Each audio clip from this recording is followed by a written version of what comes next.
Yeah. Hello and welcome to, let's see, it's Mack on the left. Welcome to Card Kingdom's Legacy Weekly.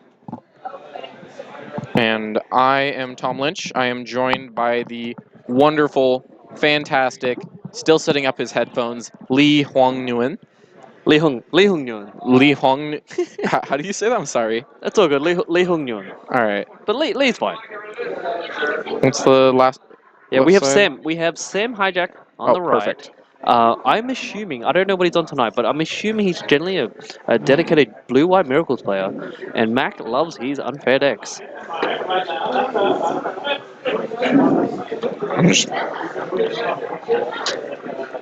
Yeah, and then Mack, he is playing the Tin Depths. Yeah, Tin Depths, that's it. Tin Fin Depths, a very hot deck too. Have you seen this deck go before? Yes, I've seen it go off. Children of Kolos is hilarious. Yeah, I definitely love seeing me some combo decks. 1 second. We're just going to set up here for the time. Give me 2 seconds. All right. Do we have a plug for chat? Yeah, give me a second. All right.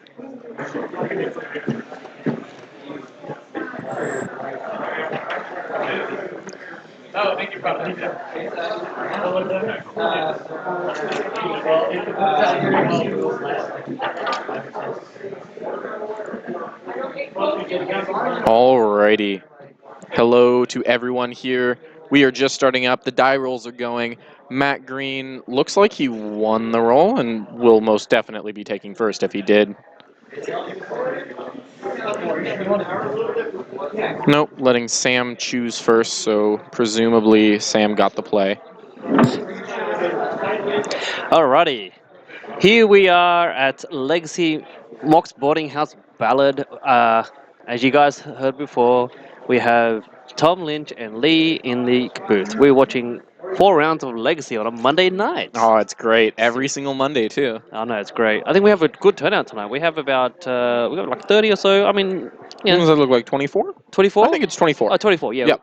That's right. Yep. So by just under 30 there, generally we have a good range of like 30 to 40 people, sometimes even 50 or 60, but I guess, it is what it is.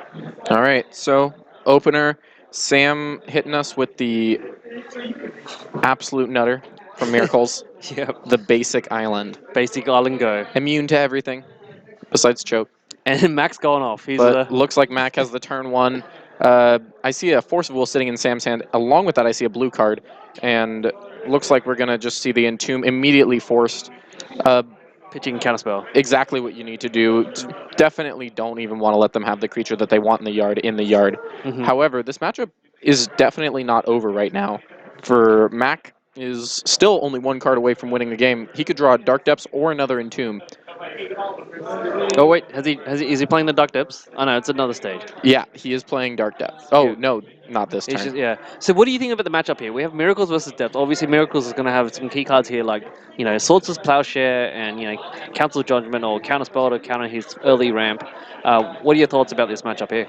So initially, if you were to ask me this before everything goes on, I would say that the Tin Fin Depths deck is advantaged here, just based on the fact that it's 2 fast combo decks shoved into 1, and if there's anything that's going to get through Miracle's layer of defenses, it's fast combo decks that go quick and have hand disruption. But Mack has definitely faltered here, not done a whole lot for a few turns. Now Sam just gets to sit on Counterspell mana or Accumulated Knowledge mana for the rest of the game, so I think we're seeing a pretty advantaged Sam right here. All right, that's a good point. Mack has Shallow Grave. Is it Shallow Grave, right? Yep, Shallow Grave. Holding Priority sacked LED. Yeah, Shallow Grave, a reanimation spell that does not even target the card that you are reanimating. It just takes the top creature that you have. One of the reasons that we do have to keep Graveyard Order in Legacy. Mm-hmm. And then it seems like from the LED there, he's held priority and discarded a Grizzlebrand. Is that right? I think. Yes, sir. And that is the power of having a untargeting reanimation spell, is you can cast it, hold priority on the Lion's Eye Diamonds, and get the creature, the fatty that you want to reanimate, out of your hand into the graveyard. Along with that, when you discard multiple cards from your hand, you actually get to choose the order that they go into the graveyard. Oh, wow. Which allows you to set up the Ooh. That should be exiled. But he sacked it in No, I'm response. guessing he sacrificed it in response because Gotcha. that card is necessary. So for anyone that doesn't know, the Tin Fins combo is a combo between the cards Gristlebrand and Children of Corliss. Gristlebrand, everyone knows, pay 7 life, draw 7 cards, basically Yogg Bargain on a big stick. Yeah. Everyone loves it, or they don't. But if you combo that card with Children of Corliss, which is a really weird time spiral common, it has the ability, sacrifice Children of Corliss, you gain life equal to the amount of life you've lost this turn. So, that is a card that will stack up with your Gristlebrand activations as you reanimate it more and more, you bring it back, it starts to gain 28 life, up to 35 life. However, we're probably not going to see that in action this game, as Sam just dropped a Jace. He's sitting pretty, and this game's pretty over. Oh, for sure. He's got to resolve Jace, which Mack most likely will let everything resolve on his side. And a search for his counter just for good measure. And he's just ticking away. And I think the last reveal from when he fate sealed Mack there was the LED, and he's just like, sure. Search for Azcanta is like a semi-recent addition to this Blue-White Miracles deck from what I've seen too. It seems like a very powerful card, almost like a mini Jace, getting to Fate Seal yourself every turn. That's true. Good point there that someone has pointed out in chat there is that when Mac shallow graved, Sam tried to swords the children, which means that children would have been the top card of the graveyard. It would have, but it seemed like Sam chose to counter the spell. Oh, you're right. Yes, Or, he ended up countering it with a fluster. I'm not sure what went on there. Shallowgrave may be a May. Yeah, yeah. Turn the top card. But the thing is, I think he countered the shallow grave anyway. Okay, yeah, I think he With did the counter the fluster. Shallowgrave. I mean, he's got one card. He might as well throw that fluster storm out. What a play this was. We just saw Mack use his stage to copy Sam's Azcanta the Sunken Ruin, and earlier his other stage copied a Tundra, so he has the blue mana to activate it as well. That's so good. So he's going to start search for his canting with Sam's own, or with a copy of Sam's Search for his Canta. This is fantastic. This is amazing. Yeah, I mean, he used the first stage. Grab that ball, please. And this might actually allow Mack into the game if Mack starts to just go off like a god, because this is the engine that Mack would need to get past the amount of counter spells that Sam now has access to. That is quite hilarious. He just, copied it, end of turn, and Yeah, I mean, activated his own LED. His own search. This is the downside of playing a deck that wins so slowly, is your opponent can build up something like this and try and get under you still. I wonder if Mac has ever had that line before. I would be surprised. It's a pretty spicy line though. I'm not gonna lie. He's definitely switched on there, but it seems like Sam is definitely in the driver's seat here. He's doing his thing as he always does with miracles. Yeah, the Jace is at 9, so we're 2 turns away from a Fate Seal, or not a Fate Seal, a win the game. Ultimate, Sorry, yeah. Fate Seal your entire deck. Just plussing and plussing and plussing. And I don't think Sam has any reason to do otherwise, especially with this Azcanta in play. Yeah, such as you said before has been a recent addition to miracles, and they tendally have like a weakness at like turn one, they have force backup to force things, but sometimes they can't really do much turn one. But once they get like counter spell from turn 2 and then 3 and 4, they can get really snowbally. So here we see Mack. He's just, what it looks like is he's just building up mana and hand disruption. And that seems like exactly what you need to do against Miracles here, is you need to just make them not have a hand for a turn and just murder them all in that turn. He's literally just trying to build a hand of 7 again. Just throwing a Thoughtseize Sam's way. Sam is choosing to cast Accumulated Knowledge in response. There's already 1 in the graveyard. There's actually 2 in the graveyard, apparently, because he just drew 3 off cards. 2 mana. Seems pretty good. AK was a really surprising card that I found people putting into Miracles. I was like, what, really? They're like, yeah, it's quite a common staple now. Very much an incremental advantage card, and if there's any deck that can take advantage of that, it's Miracles.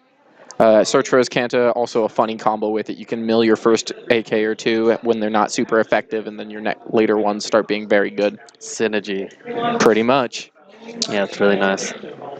Yeah, I do really like that, there's no sort of idea that you really want to be, angle that you really want to be attacking Miracles in their graveyard, because if you focus on their graveyard, it's like, hey, we're just going to kill you with all these other spells.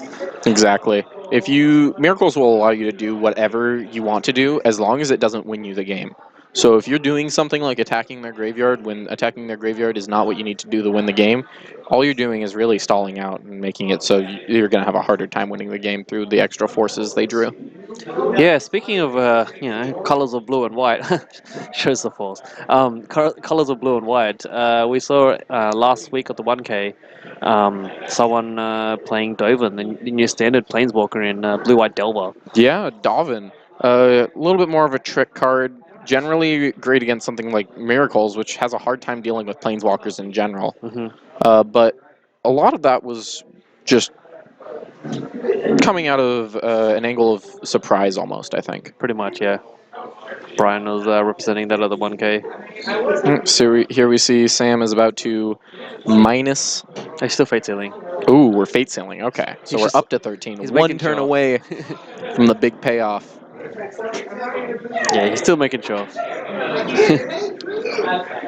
Here we go, just judgmenting away the Lion's Eye Diamond, and probably the last chance that Mack has to win this game.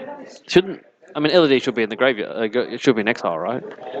Because I don't think he would sack it in response because he'd lose his hand. I assume that he did sack it, or I assume that it should be an XL. Yeah, you're probably right. I don't but think it's- it doesn't really I matter. don't think- Mack doesn't really have a lot to do here. Mm-hmm. Choosing to cast Exhume, but it's not going to do a whole lot. As we saw, Sam has that Force of Will in hand still.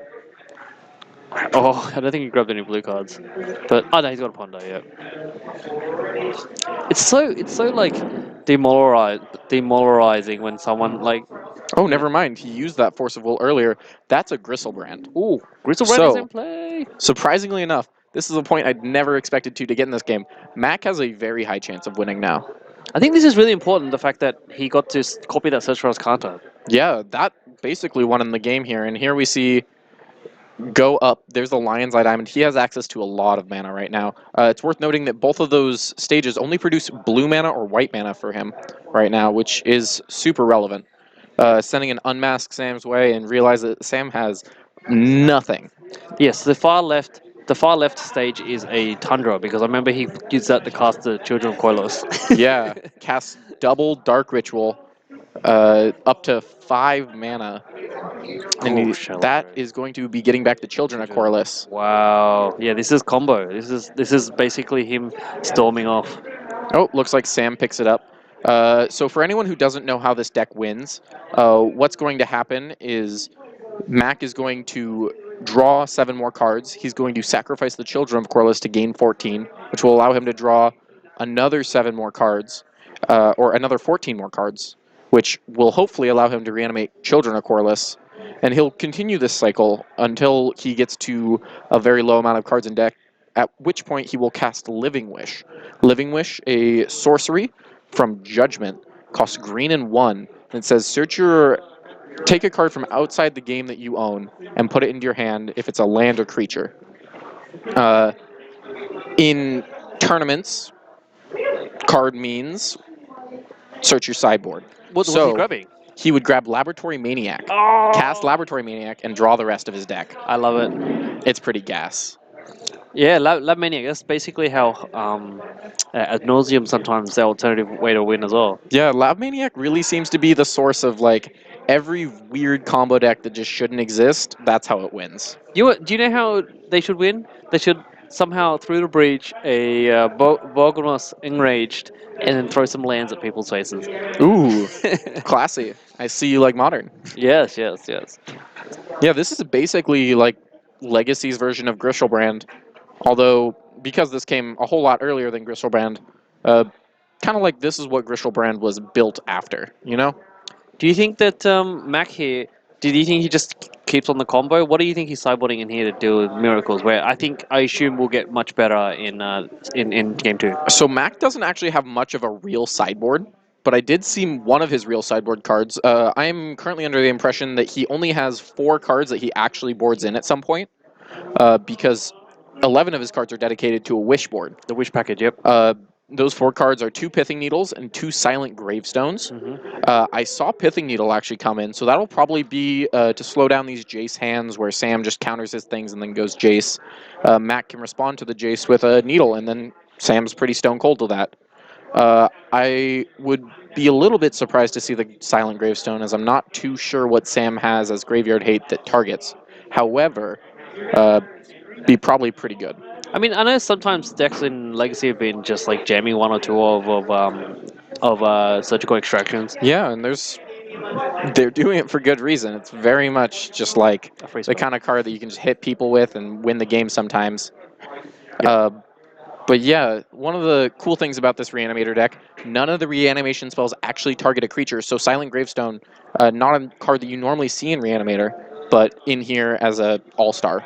When I first read Silent Gravestone, I was like, oh yeah, this just looks like a new cage. And when I read it closer, I'm like, whoa, it actually helps graveyard decks. Yeah, and along with that, Silent Gravestone, I'm not sure if it's relevant here. I'm not sure if Sam actually plays Snapcaster Mage, but Silent Gravestone says all graveyards. So it turns off things like Snapcaster Mage, which need to target the card you want to give flashback. Oh wow, that's so cool. It's great people printing these cards for Standard, and it just happens to affect Legacy. It's really fun when you see just random Standard cards show up in Legacy decks, and you're like, oh wow, that's actually not bad. So you're telling me to play Aetherworks Marvel in Legacy? Is that what you're saying? Uh-oh. Looks like Mack chose to mulligan down to 6. This deck mulligan's pretty okay. It's an AB combo deck. Like every other AB combo deck, it doesn't need too many cards to win. So generally, aggressive mulliganing is a pretty decent strategy. I mean, he has two angles here. You can Grishwell Burn and do the line that you just said, or you could just you could just activate a Dark Depths. Exactly, and both lines represent a very big threat, especially the Dark Depths line, because a lot of that line, and sometimes all of it, cannot be countered. Just because Dark Depths being a land, you cannot cast Counterspell targeting a land. Mm-hmm. That's true. That's true. When you said something about before about AB combo decks, do you want to give some more examples to other AB combo decks that you were referring to? So AB combo decks as an archetype generally refer to any deck that uses 2 cards to combo off. A few of the most popular are Reanimator decks, like Red-Black Reanimator, which run Reanimate and Animate Dead and Exhume. Another one is Show and Tell, which runs Show and Tell and Emrakul and Gristlebrand, or Sneak Attack and Emrakul and Gristlebrand. A lot of these decks, in fact, almost every single one of them, has multiple pieces of A and B. However, these AB combo decks, like, can do a lot of work just with any 2 of their pieces as long as you have A and B. Yep. It becomes a real nightmare for decks like Miracles when you just are always 1 card away from losing the game. Pretty much, yep. Alrighty, back to the matchup. We have Sam here just knocking off with the Ponder. Do you think that Sam's potentially throwing in some rest in peace or something? It definitely would not surprise me to see a Rest in Peace, although the Rest in Peace is a whole lot less good in this build of Miracles just because it makes your accumulated knowledges all only draw 1. Mm-hmm. Looks like Mack has a very solid hand, though. Access to 4 mana. Popping the... I saw Silent Gravestone in his hand, too, actually. Ooh, he actually popped one of those petals for Greene.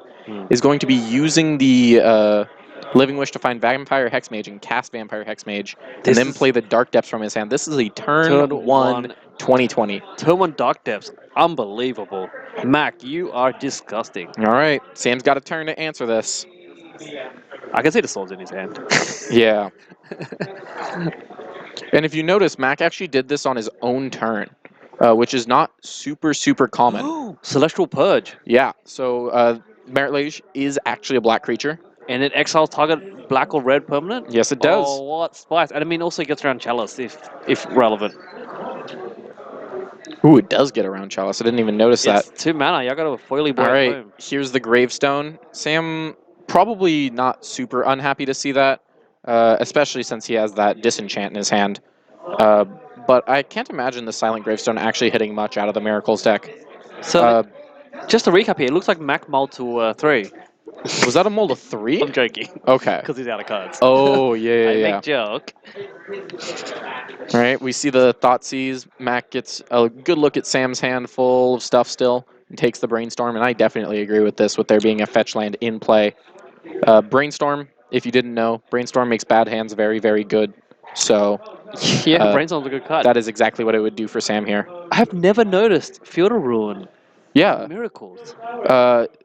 Seems to be like a newer addition that Sam's done. I think I've seen it in his deck before, but it's just because like the colorless mana doesn't mean that much, and it means you don't have to lose a land when you want to kill your opponent's land. That's true. It's randomly going to end up being extremely good in this matchup, as it makes it so you cannot Dark Depths combo through it. That's true. I think Miracle runs 7 basics at the moment, so just be able to end of turn, uncounterable, hit a Dark Depths, and go grab another basic.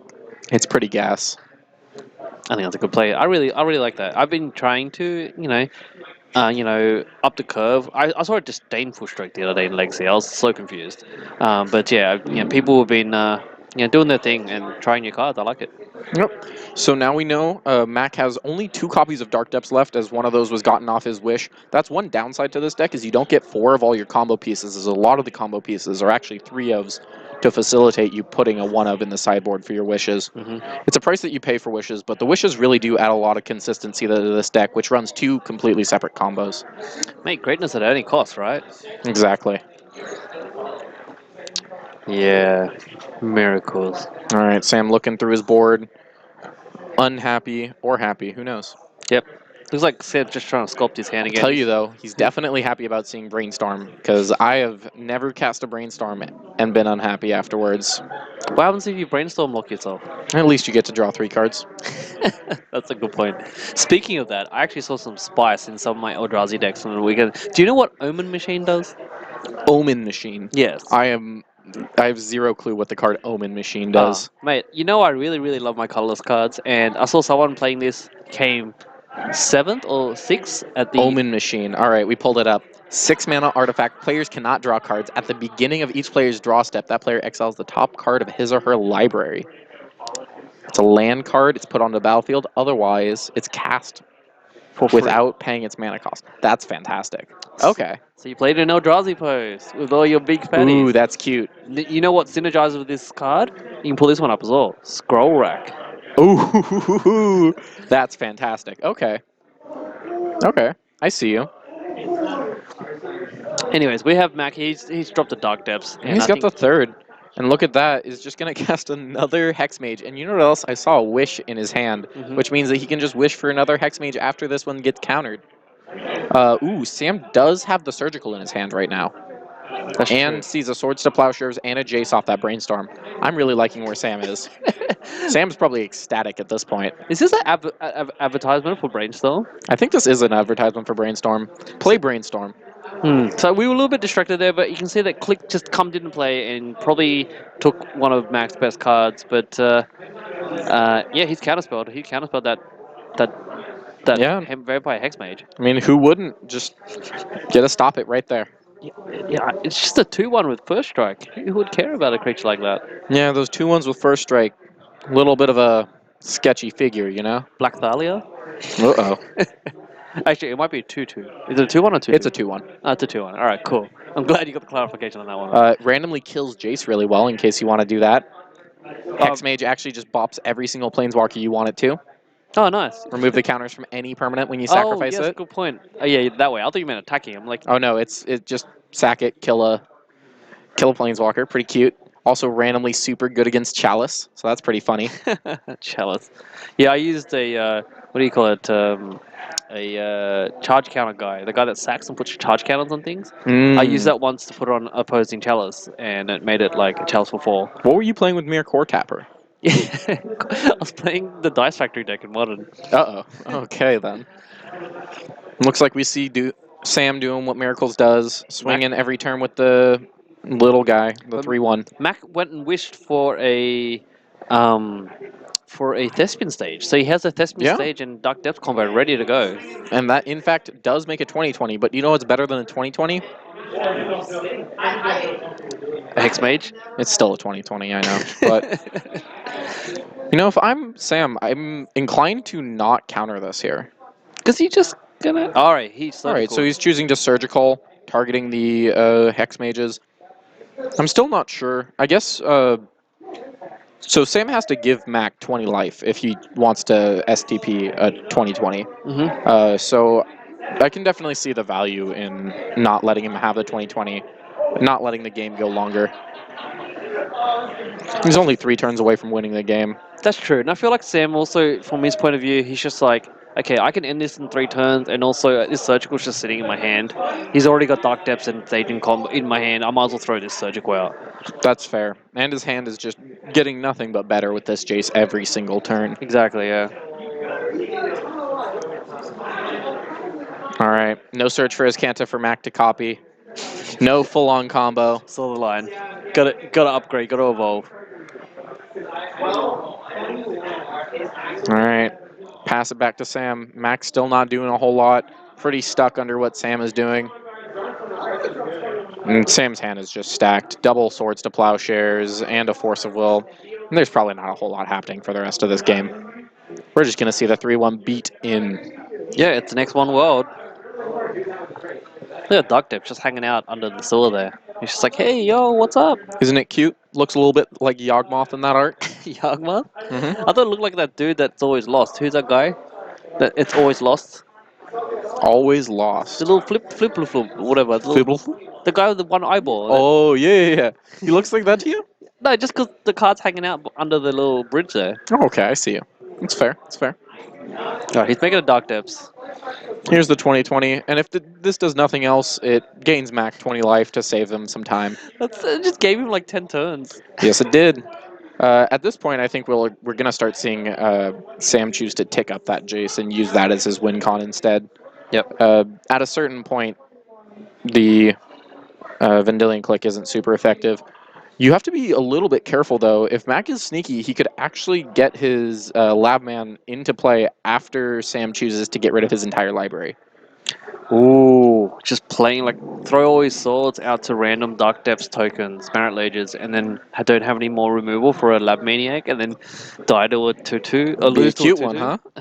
But right now, I think this Jason, this clique are best friends, and they're gonna seal the fate. Yeah. The 3 drops, the 4 drops, both double blue. Master of Waves would be happy. I have a question for you. When you fate seal your opponent, do you pick up the card yourself and look at it, or do you ask for the opponent to do it for you? I think it's really dependent. If my opponent doesn't immediately move to show me their card, I'm going to look at the card myself, show some dominance, you know? Just grab it and be like, and have a little giggle to yourself. Generally, when I do fate seals for my opponent, I just ask them to show me, just because that way I'm not like ruining their cards or anything.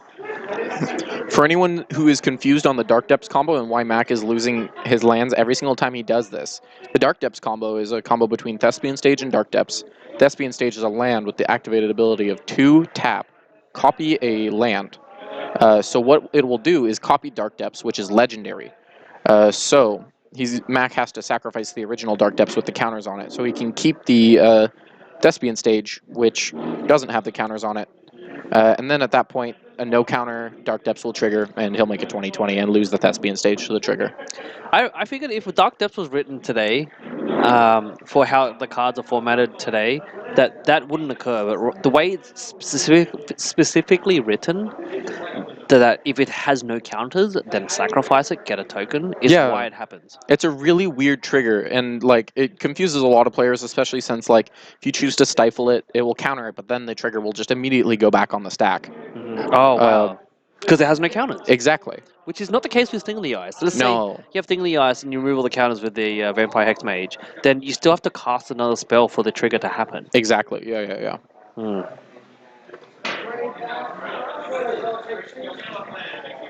I think if we saw the card printed today, the trigger would definitely be a result of the activated ability. Exactly, yep. This is another quirk of the Legend rule changing over and over. This combo used to not work when the Legend rule made you sacrifice both permanents. Gotcha. So after that Legend rule change, I think around the time that RTR was printed, this combo started working. Back in the day, you could play a baby Jace to kill a big Jace on the other side, right? Oh yeah. I have definitely used my fair share of Jace Belrins as Seal of Jace. It's so weird. Like, I didn't play Magic back then, but it just seemed very bizarre that, damage was on the stack, and you could use a Jace to kill another Jace on the other side. Yeah, damage wasn't on the stack at that I'm point. just joking, but yeah. That's fair. But Right. yeah, it was a weird time, but it makes sense from a lore point of view, where Jace is coming through a Stargate, a planeswalking portal, and two of them can't exist in the same plane. You can't have two, man. Yep. They see each other and they don't know what's going on. Mack there showed us the card. I didn't actually see it too much, but he's melting some ice. Yep. It only costs 3 mana to get rid of an ice. I've seen people win like that. Oh, I have too, especially against Miracles. Sam's got a big enough clock in play at this point, though, that I imagine Mack is going to have a very hard time winning this game, especially after what he's surgicaling, especially after surgicaling the Thespian stages, especially after taking that Thespian stage out of Mack's hand. I think that's one of the most grossest things ever of flashback surgical. I think every time you cast a surgical extraction and you're able to take a card out of their hand, you are so far ahead in that game. Mhm. Free hand disruption, free hand, literally hand discard for 0 mana is just such a powerful effect. Yeah, back in the day when I bought my first surgical extraction for like $6, I accidentally bought 8 because I ordered them from a store and then bought them from a friend, and then he was just like, "Oh, it's okay, you just keep them." I'm like, okay. I bought the promos and the regulars, and Oh, that did well. they were all foils, Mhm. right? And then then I was like, oh, I'm gonna sell this for like $10 each because it's not relevant to me. I only need 4, and now they're like $1 million. Yep. We see Sam choosing to let Mack continue to have that entomb. And generally the rule of thumb on these Fate Seals, if you can beat it, if it doesn't win the game, you should let them have it. Really not wanting to play risky with it, especially with lethal on the next turn, and Mack agrees, going to game 3. Alrighty, it's a nice and typical match for miracles there from Sam. Yeah, a much longer match than I expected, too. Definitely a lot of back and forth going on here. Mack trying to slip through the cracks of whatever Sam misses. Yeah, Mack's the kind of guy. He's the kind of warrior that just like always truck it through, right? You can always find some lines. You can always learn some new things in the match. So you might as well kick it off rather than just scooping early and having no footage for us in the Commonwealth booth. For sure, and we saw it in game 1. Like, we expected Mack to be super dead and just one card, and he wins the game right there. That was so funny. Oh, I must admit, I did not see that line, and that was hilarious. Mack going to sideboard. I'm not 100% sure on what he would change, although seeing that surgical extraction, if he didn't bring in those gravestones, he may be inclined to bring them in now. I mean, yeah, Mac clearly won in game 1 from the reanimation package there. So Sam's 100% snap bringing in those surgicals. Definitely.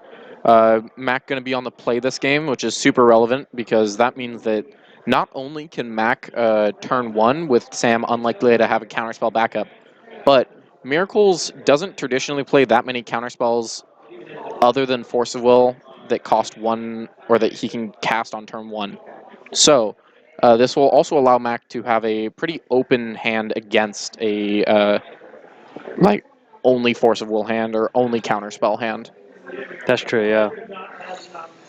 Yeah, Miracles is one of those decks that I really enjoy that exists, and it's still they got top banned, and they'll experiment with like Mirror's Guidal and like other cards, but I'm glad that it still exists and it's still a powerful force because these are the type of decks that I sometimes feel like Modern needs, because Modern has a lot of broken graveyard or just broken combos, AB combos like you explained before, but there's no like good blue cards to be able to keep everyone in check. Yeah, I mean, Miracles really is Force of Will of the deck. So, like, Force of Will being such an important card in Legacy, Miracles really is an important archetype to have in Legacy as well. Keeping a good balance between control, combo, and aggro. Yep. But you know what destroys Miracles? Tell me. Eldrazi. Yes, it does. It's pretty hard to counter all those 5/5s, especially when they're off caverns. Oh, I mean, Reality Smash is one thing. Yes, he's annoying. But the other thing that really really annoys Miracles is Oblivion Sower. Oh, yes, it Yeah. does, I guess, huh? And the fact that it exiles 4 cards from the target opponent's library, not 3, is that everything they try to brainstorm their best cards away, but they're gonna lose it to the trigger. But then if they try to tuck lands away and keep their cards in their hand, then I'm getting free lands. Yeah, I mean, there you go. It's Even just the better. best deal. I love it. All right, we see Mack going for the scry, deciding on whether or not he wants to put it on the top or bottom. But I think I see some solid cards in there. I see a Dark Ritual and I see an Entomb. Mack might have the turn 1 for us, but I definitely see a Force of Will in Sam's hand. Yeah, I think he's holding it there, ready to force whatever broken thing that Mac wants to do. Jeff Siggy, that's the player's pronouns. So Mack shuffling up, getting ready to cast this Dark Ritual is what it looks like.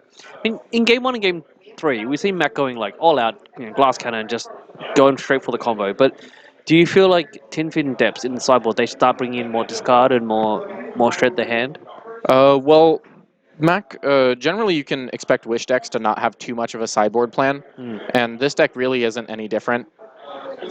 We are going to see Sam forced to use the Force on this Dark Ritual a little bit early, and Mac is able to sneak through an Entomb because of it. Now that Gristlebrand is in the yard, and that makes it a whole lot harder to deal with. That's true, yeah. Normally, traditionally, you want to keep the Reanimator player from even getting their reanimation target in the yard, because they generally have more reanimation spells than ways to get it in the yard. Yeah, I know that definitely... Oh, he's grabbing a white source? Yeah, Scrubland. Yeah, so we're going to see the power here. We're going to see Mac cast a reanimation spell, Shallow Grave, the better one too, because it gives it haste. And Sam is going to respond with a Brainstorm, hoping to find a Force of Will. He sees a Flusterstorm, but that's really not what he wanted to see after tapping out, and just picks up the game, deciding that Mac has got it. And that'll be game 3. Very quick one, and Mac cleans it up quickly. I know that even just Black Red Reanimator generally has pretty tough... has some pretty good matchups against Miracles. Alrighty, thanks for the games. We got Mac there, 2-1, gets there in 3, and we're going to bring it back to the booth. All right. Welcome back. I'm Tom. It's Lee. There you go, guys. We will probably try and find a backup match. Are we going to try and find a backup match? Okay. We're going to get a little look around, see if we can find a backup match. Other than that, if anyone has any questions they'd like to ask us, we're happy to answer. We're going to try and get you some more content soon. Yep. By the way, as my specialty that I like to do in the booth every time I'm here, I brought some trivia. I think we just go back and finish their match. Okay. Right. Would you guys like some trivia? Trivia? Magic trivia. All right, give us some magic trivia. I like to bring some magic trivia. All right. Give me a second. Let me just pull it out on my phone. Are you ready, chat? Are you ready for some magic trivia? All right, so I'm going to ask the question to you. I'm going to give you some time to think out your thoughts out loud. Okay. And then we'll give some time to Twitch chat to also answer, and then we'll see the answer. All right, trivia time, magic trivia. Woo, let's go. Alrighty, guys.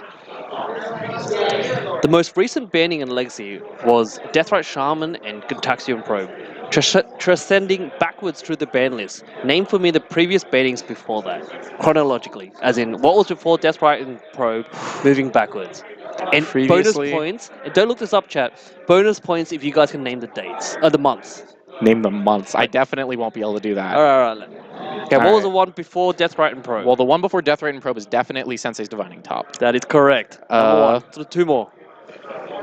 And then I know that Dig Through Time got banned before Sensei's Divining Top because the Omni deck was doing very well. Mm-hmm. I'm not sure if anything else got banned with it, though. They look at the chat. I don't think anything else got banned with Dig Through Time. I think just Dig Through Time was banned, and then before that was Treasure Cruise? That's correct, but you only have half the answer correct. Okay. I'm going to see if chat can understand this. There was another card. Okay, so you're right. It was Sensei Dividing Top before that. Before that was Dig Through Time, and before that was Treasure Cruise. You are right, but you didn't get the whole answer correct. Okay. Because I guess I didn't specify bannings or unbannings. Oh, I missed an unbanning. All right, guys. When Dig Through Time was banned in September 2015, what other card was unbanned from Legacy? What other card was unbanned from Legacy? Don't look at the chat. I'm not looking at the chat. Don't worry. I don't know. I'll give you a clue. It's colorless. It's colorless. Mm-hmm. Is it an artifact? Yes, it is. Okay. Is it...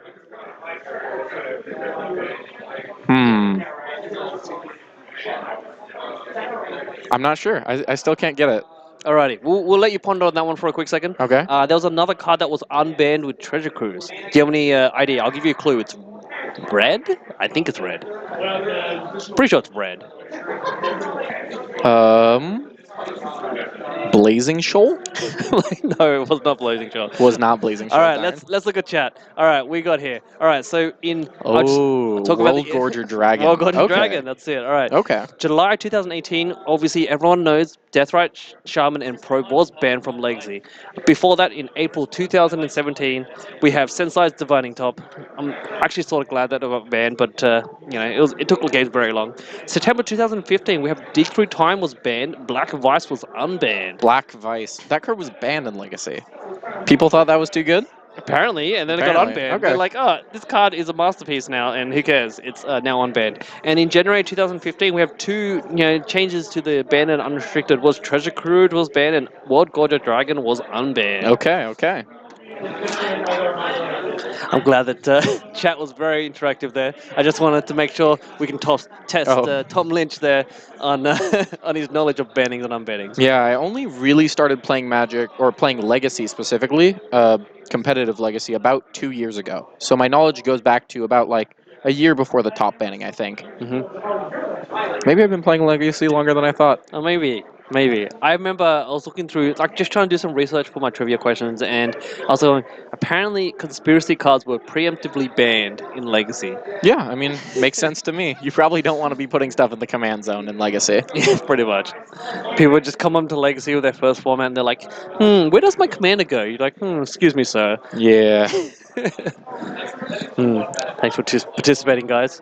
Down to 10 minutes, but I assume that our matches will be over pretty soon. We generally finish up quicker than the round times take. Do you have anything else for us? I mean, I have old trivia, but I'm not sure if the audience wants to know the old trivia that I've asked before in the past, but... Oh, that's fair. let me find one that's actually interesting. I mean, one of the interesting ones that we had last time was... All right, Tom. This is going to be a tricky one. Ready? All right, I'm ready. How many Gideons are there in Magic? How many Gideons are there in Magic? Yep. I'll give you a clue. A number between 1 and 10. I want to say 7. I want to say 7 Gideons currently. 7 Gideons? Yeah, 7. Am I right? Chat, how many of the chat? All right, give me a guess, chat. How many Gideons do you think there are in Magic? Oh, we got one person saying 6. I might be wrong. We're talking Gideons in the sense of like has planeswalker points, loyalty. Sorry. Yeah. Yep. We're counting the flip Gideon, correct? We're including Okay, Flip Gideon okay. as well. Baby Gideon that flips. I think he counts because he's also a somewhat planeswalker. Yeah, Gideon counts. Gideon counts. Yeah, He turns into a planeswalker. Gideon counts. He says All right. Gideon on the back. Any more guesses, guys? We've got 6. We've got 8. I'll give you guys another 20 seconds. Can you name any Gideons off the top of your head? Oh, well, there's Ryza Eldrazi Gideon. What's his name? Oh. Okay, Ryza Eldrazi Gideon, man. What does That's he do? his name. Describe him. Ryza Eldrazi Gideon turns into a creature. He destroys tapped creatures. Okay, yep. And he -2s to destroy a tapped creature, and he pluses to make things attack him. Yep. That's All the right. 5-mana one, yep. Yeah. Then there's Gatecrash Gideon, which was garbage, and I don't remember. Gatecrash Gideon? Yeah, there's Gatecrash Gideon. Oh, the one that like gets loyalty for equal to the amount of creatures your opponent has or something? I don't know, dude. There's Kytheon. There's Ally of Zendikar, good Yep. Gideon. That's 5. That's 4, yep. There is... I'm not sure what else. There's the 3-drop Gideon that makes you not lose. It makes the emblem that you can't lose. Yes, Amonkhet Gideon. Amonkhet Gideon. All right. So what's the number? The number is 6. The correct number is answer 6. is 6. All right, I'm going to go okay. through all the Gideons. We have Gideons of the Trial, the baby Yeah, one. The, okay. not the baby one, the one that says you can't lose if you control Gideon. Gideon Champion of Justice. All right, what one's that from? I think that... I'm not sure. Maybe you can pull it up. Gideon...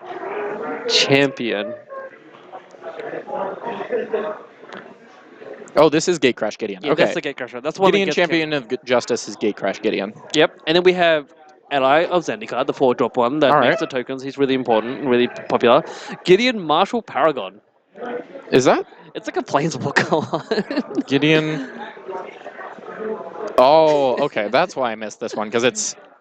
All right. Yeah. All right. I mean, they I feel better. And then we have Gideon Jura. Gideon Jura, of course. That's ROE Gideon, I believe. Yeah, Ariel Gideon, yep. And then we have the baby flip Gideon. Gideon Battleford from the Kithian. Yeah, that's 6 in total. All right. I got close. Man, that was good. That was good. You at least got 5 of them, which was nice. Yeah, I mean, in 6 months, I'll probably be right. Exactly. Yeah. I think you missed the Planeswalker one, which is somewhat, it counts. It does count. You're right.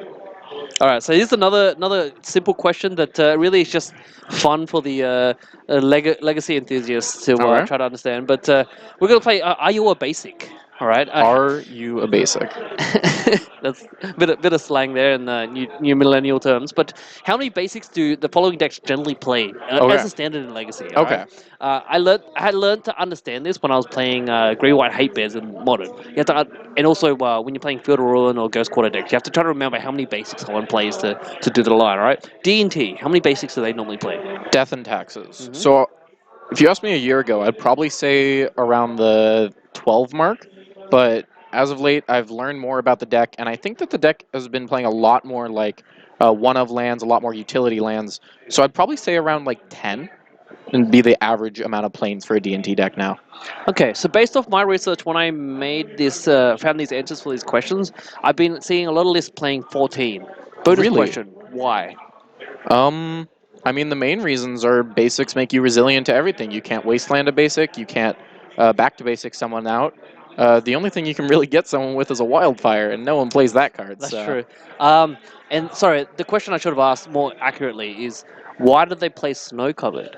Oh, normally it's split between snow-covered and non-snow-covered for protection against things like Predict, just because it's an incremental advantage that really doesn't affect anything outside of that. Perfect. Alrighty, next deck, Grixis Delver. Grixis Delver. I would imagine that deck only runs at a maximum of 2. From my research here, I've seen people only play either 1 or 0. 1 or 0. Ooh, okay. I mean, this is just based on when I took the survey results, which was like, August 2018. Burn. Burn? That really depends on the build. You either will run like 17 basics or you'll run 10 basics. And it generally just hinges on whether or not you choose to run fetch lands. Yep. Whether or not you choose to run fetch lands generally hinges on whether or not you want to run Grim Lavamancer, Yep. a card which takes advantage of your graveyard, so you want to fill it more with fetch lands, and Searing Blaze, which takes advantage of land drops. Landfall, yep. And yeah, Chad is right as well. Yep, generally people run 10 or 20 or 10 or 19, which is pretty good, pretty right with the fetch land. And sometimes they diversify their fetch lands. Miracles. Miracles. I would say now Miracles probably runs a lot more basics than it used to. If I had to give it a guess, I'd say 7 islands and 2 plains. You are correct. 2 Okay. plains and a range of 6 to 7 islands. Okay. Sneak and Show. Oh, this one's easy. 3 islands, a mountain. Okay, I didn't get a mountain, but sure. Eldrazi Stompy. I would guess like 3 wastes. Pretty much. Pretty much? Okay. So sometimes Eldrazi Stompy will just go all in. Getting good at this. And run 0 basics. Yeah, I mean, that's commitment, but it also is commitment to losing the Bloodlands. So. Yeah, great. Oh, but sometimes you'll have, if they're playing Grim Monoliths as well, they have Grim Monoliths. Oh, that's true. The bigger versions with Monolith and Key and getting away with some silly stuff. But yeah, most people actually just run 0. They're just like YOLO. We're playing aggro. We're going all the way. Okay. Looks like our timer's down to 3 minutes, so we will have a match for you very shortly. Ah, you are really good. You were really good at that. I play a lot of Legacy, man. I play a lot of Magic. I probably play too much Magic. Which is why chilling out a little bit, get to cast, get to talk about some Magic. Yep. By the way, as Chad has pointed out there, yes, Tom did actually mean Flashfire, not Wildfire. Sorry about that. Wildfire is actually one of my favorite cards in Modern. It's each player sacks 4 lands, Oh, it's yeah, 6 yeah, mana yeah. sorcery, and then takes 4 damage to all creatures. Yep. So I just love that card because I love destroying lands. Have you ever played it in Cube? No, I know, but I would imagine it's pretty fun. Yeah, I've played I think the last time the Vintage Cube came around, I built a deck with Wildfire and the P3K Wildfire. And that was when you build the Wildfire Cube deck, you feel good. Yeah, I know. There's a few of my friends at Phoenix Cards and Comics. He always comes and shows us his like sort of chaos draft deck or his cube deck. After drafting over the weekend. It's always fun to sit there and just look at all these cards that I do not know exist. I know, it's crazy, huh? Really increases your knowledge. How many basics does Elves play? Oh, mate, 3. 3? 3. I don't even know that one. 3 forests is what I see the large majority of the time. Just so you can play Bayous and Fetches and Gaia's Cradle, of course. Of course. Yeah, and sometimes Elves actually will just fetch. If they worry about a wasteland and whatnot, they'll just fetch and play and grab a forest and be out of the safe zone because Gaia Cradle just taps as soon as it comes into play. Okay. 2 is the normal. It's fair. Yeah, thanks for playing, guys. Really enjoyed playing that one. All right, we've got what about 1.5 minutes left. I'm gonna take a little bit of a breather. Yeah, sounds good. And we will be back in about about 5 minutes, I guess. Thanks, guys. See you soon. Wait, that one, and then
All right, everyone, welcome back. Lee will be joining me shortly. He's just wrangling our players. But we got a pretty good one for you. We have Patrick Daly versus Lauren Mulligan.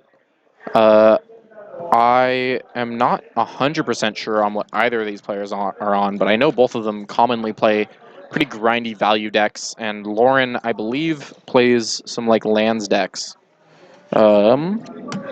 Not 100% sure on that, so don't hold me to it, but that is what I would like to say. Yes. All right, so on the right we have Patrick. Yep. And on the left we have Lauren Mulligan.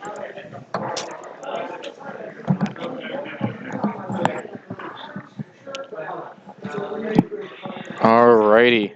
Sitting down. Do you know 100% on what Lauren's on? No, but I'm just going to assume that she's on lands as usual. All right.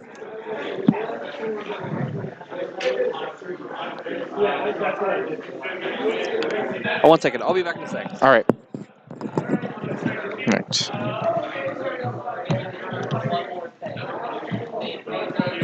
Sitting down, shuffling up. So, Lauren on what she normally is on, or what they are normally on, lands, and then Sam plays some weird stuff, but normally whatever weird stuff he's playing involves Veteran Explorer. So I expect to see a Veteran Explorer cast this game, in which case I will be elated.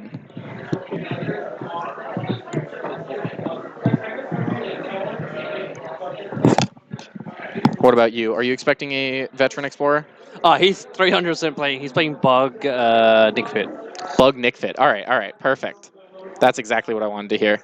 Yeah, so the reason we had a bit of an overtime last round is because Patrick had Omniscience, Nguyen, and a bunch of funky Planeswalkers and enchantments in play. So, Uh-oh. good old Patrick. Okay. I think, I don't know, last week, and for the last couple of weeks, Patrick has been playing Simic Ascendancy. Simic Ascendancy. I have seen that. So he plays that with Toothy, I believe. Yes, Toothy and Pia. All right. Do you know the funny synergies with Toothy, Pia, Brainstorm, and Jace? I'm not sure how it goes with Brainstorm and Jace. Is it just that you put them back and then get them back out like Squadron Hawks? No, so you should pull up Pia on the. I don't know if he's still playing it, but I think he is. Yeah. Actually, no, it's wrong. Wrong Toothy spelling. and... Type in. Look for Toothy. I don't know how to spell Pia. Anyways, long story short, it's like the green guy, which is Pia, I think. PIR. Yep, there you go. Pier. Ah. Is it PIR? Anyways, he's like a doubling. He's a doubling season on a creature. Yeah. A doubling season for counters only, though, right? Yeah, for +1/+1 counters. Okay. But the thing with that is that when Tooth goes and gets Toothy when he comes into play. Toothy gets a +1/+1 counter every time you draw a card. Ooh, all right. That's a cute one. So you play Brainstorm or you play Jace, you just like make him a million by million. That's a very cute one. Alrighty, we have Patrick here. I'm assuming he's on Bug Nick Fit, and we have Lauren on lands as usual. She's a lands veteran. She loves her lands. Speaking of veterans, I see one on the board right now. A very good card. Ba-dum-ching. I know, right? Veteran Explorer, for anyone who doesn't know, very fair Magic card. When it dies, both players get to search their library for 2 basic lands and put them into play untapped. A card that a lot of Legacy decks don't get to take advantage of, just because of the fact that they don't run enough basics. But Patrick is playing the deck, and when I say the deck, I mean the deck to play this card in. There is so much to play with it. There is Phyrexian Tower to sack it to make 2 mana. There are Cabal Therapies to sacrifice it to as well. Mm-hmm. And on top of all of that, once he has the lands, he just does exactly what you'd expect him to do with lands. He draws more cards and plays more lands and draws more cards, and it's great. Yep. And the hilarious thing about Veteran Explorer is like, both players get to do it. You obviously have to exile in the graveyard to stop it. I have a really big theory with Modern Horizons that Veteran Explorer is going to get printed in Modern. Hold me to that, guys. I feel like he's coming to Modern. Oh, that would be a cute one. Yeah. I'd be happy to play with Veteran Explorers in Modern. And here we see Lauren playing one of her most powerful cards, Explorer. Exploration. Turns out when Exploration, I'm sorry, you're right. Yeah. Turns out when you play a deck that runs 40-ish lands, being able to play 2 a turn is pretty good. Yeah, and Life the Loam is their main draw engine in lands, which is it's a very, very powerful card to be able to mill over 3 and then just go grab 3 and then do that over and over again. For sure. Ooh, all right. So, if anyone hasn't noticed already, Lauren's deck is very, very pretty. Put a lot of effort into this deck for some absolutely beautiful cards. Yeah, she has not revised. Foreign Black Border. Foreign Black Border. Wow. Yeah, so those are foreign Black Border lands. Some pretty standard lands from the lands deck right now, though. And we're really just seeing what lands does best, which is play lands and wasteland your opponent. And you're probably going to make a Dark Depths at some point, but right now just focused on Life from the Loam. So the interesting thing here about Patrick is that he's like this matchup is quite important, quite interesting because Nick Fit, they're known to have lots of basics. Yep. So I wonder how this game's actually going to pan out. And Patrick doing the good old, all the forests different artwork. Good old Patrick. All right, he's got to play in the Bayou though. I'm assuming he's going to fire off some sort of Cabal Therapy or something to try to kill his creature. I see a Pernicious Deed in his hand, and he might just choose to cast that. That's what he does. Just put it out there. Really important there. Threatens the Explorer next turn, and it also will just kill his Explorer, so he gets 2 lands. And at the end of the day, all Patrick wants out of this is all Patrick wants out of his Explorer is for it to die. So. Yeah, Exploration is one of the most powerful cards in lands that enables it to ramp so fast. And it's sort of awkward as a Chalice player where you're like, okay, the opponent playing lands is never going to counter my spell, so the Chalice is always going to resolve. But Chalicing on 1 or Chalicing on 2, because stopping their draw engine is really important. But Exploration is also very, very hard to play against. On top of that, Crop Rotation is the kind of card that can just get under you if you play a Chalice on 2. That as well.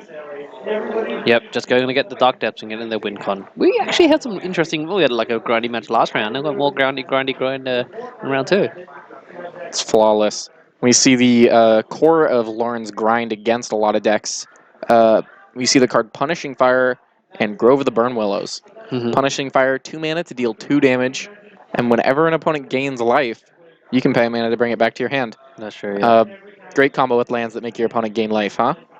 Does lands run any basics? I didn't ask you that question. I am under the impression that lands will only run up to like 2 forests. So I would not be surprised to see this Veteran Explorer work, but not very much. So one important thing here is that Patrick just drew the Omniscience. Oof. Okay. So we might see an Omniscience cast. I also see an Arena Rector in his hand. No, the thing is with Arena Rector is that it fetches it out of the library. Okay. But he just drew it. So, whether he could try to cheat it out or whatever, it's something that is an interesting angle that you have to think about there, because he just drew. I don't think he's casting Omniscience too often, especially with the constant Wasteland over and over again from Lauren. But, and he's Bug as well. Wait, no, he's not Bug. That's not Bug. That is not Bug. No, that is a 4th color. That is a Plains, my friend. That is a Plains. I'm not sure if he had blue. Maybe it's just Abzan again. I mean, if you saw the Omni. I did say Omni, but do they ever cast it, to be honest? Do they ever cast the giant enchantments?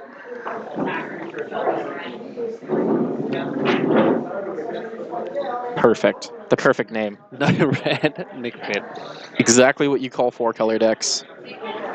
All right, and here we see Patrick's hand loaded.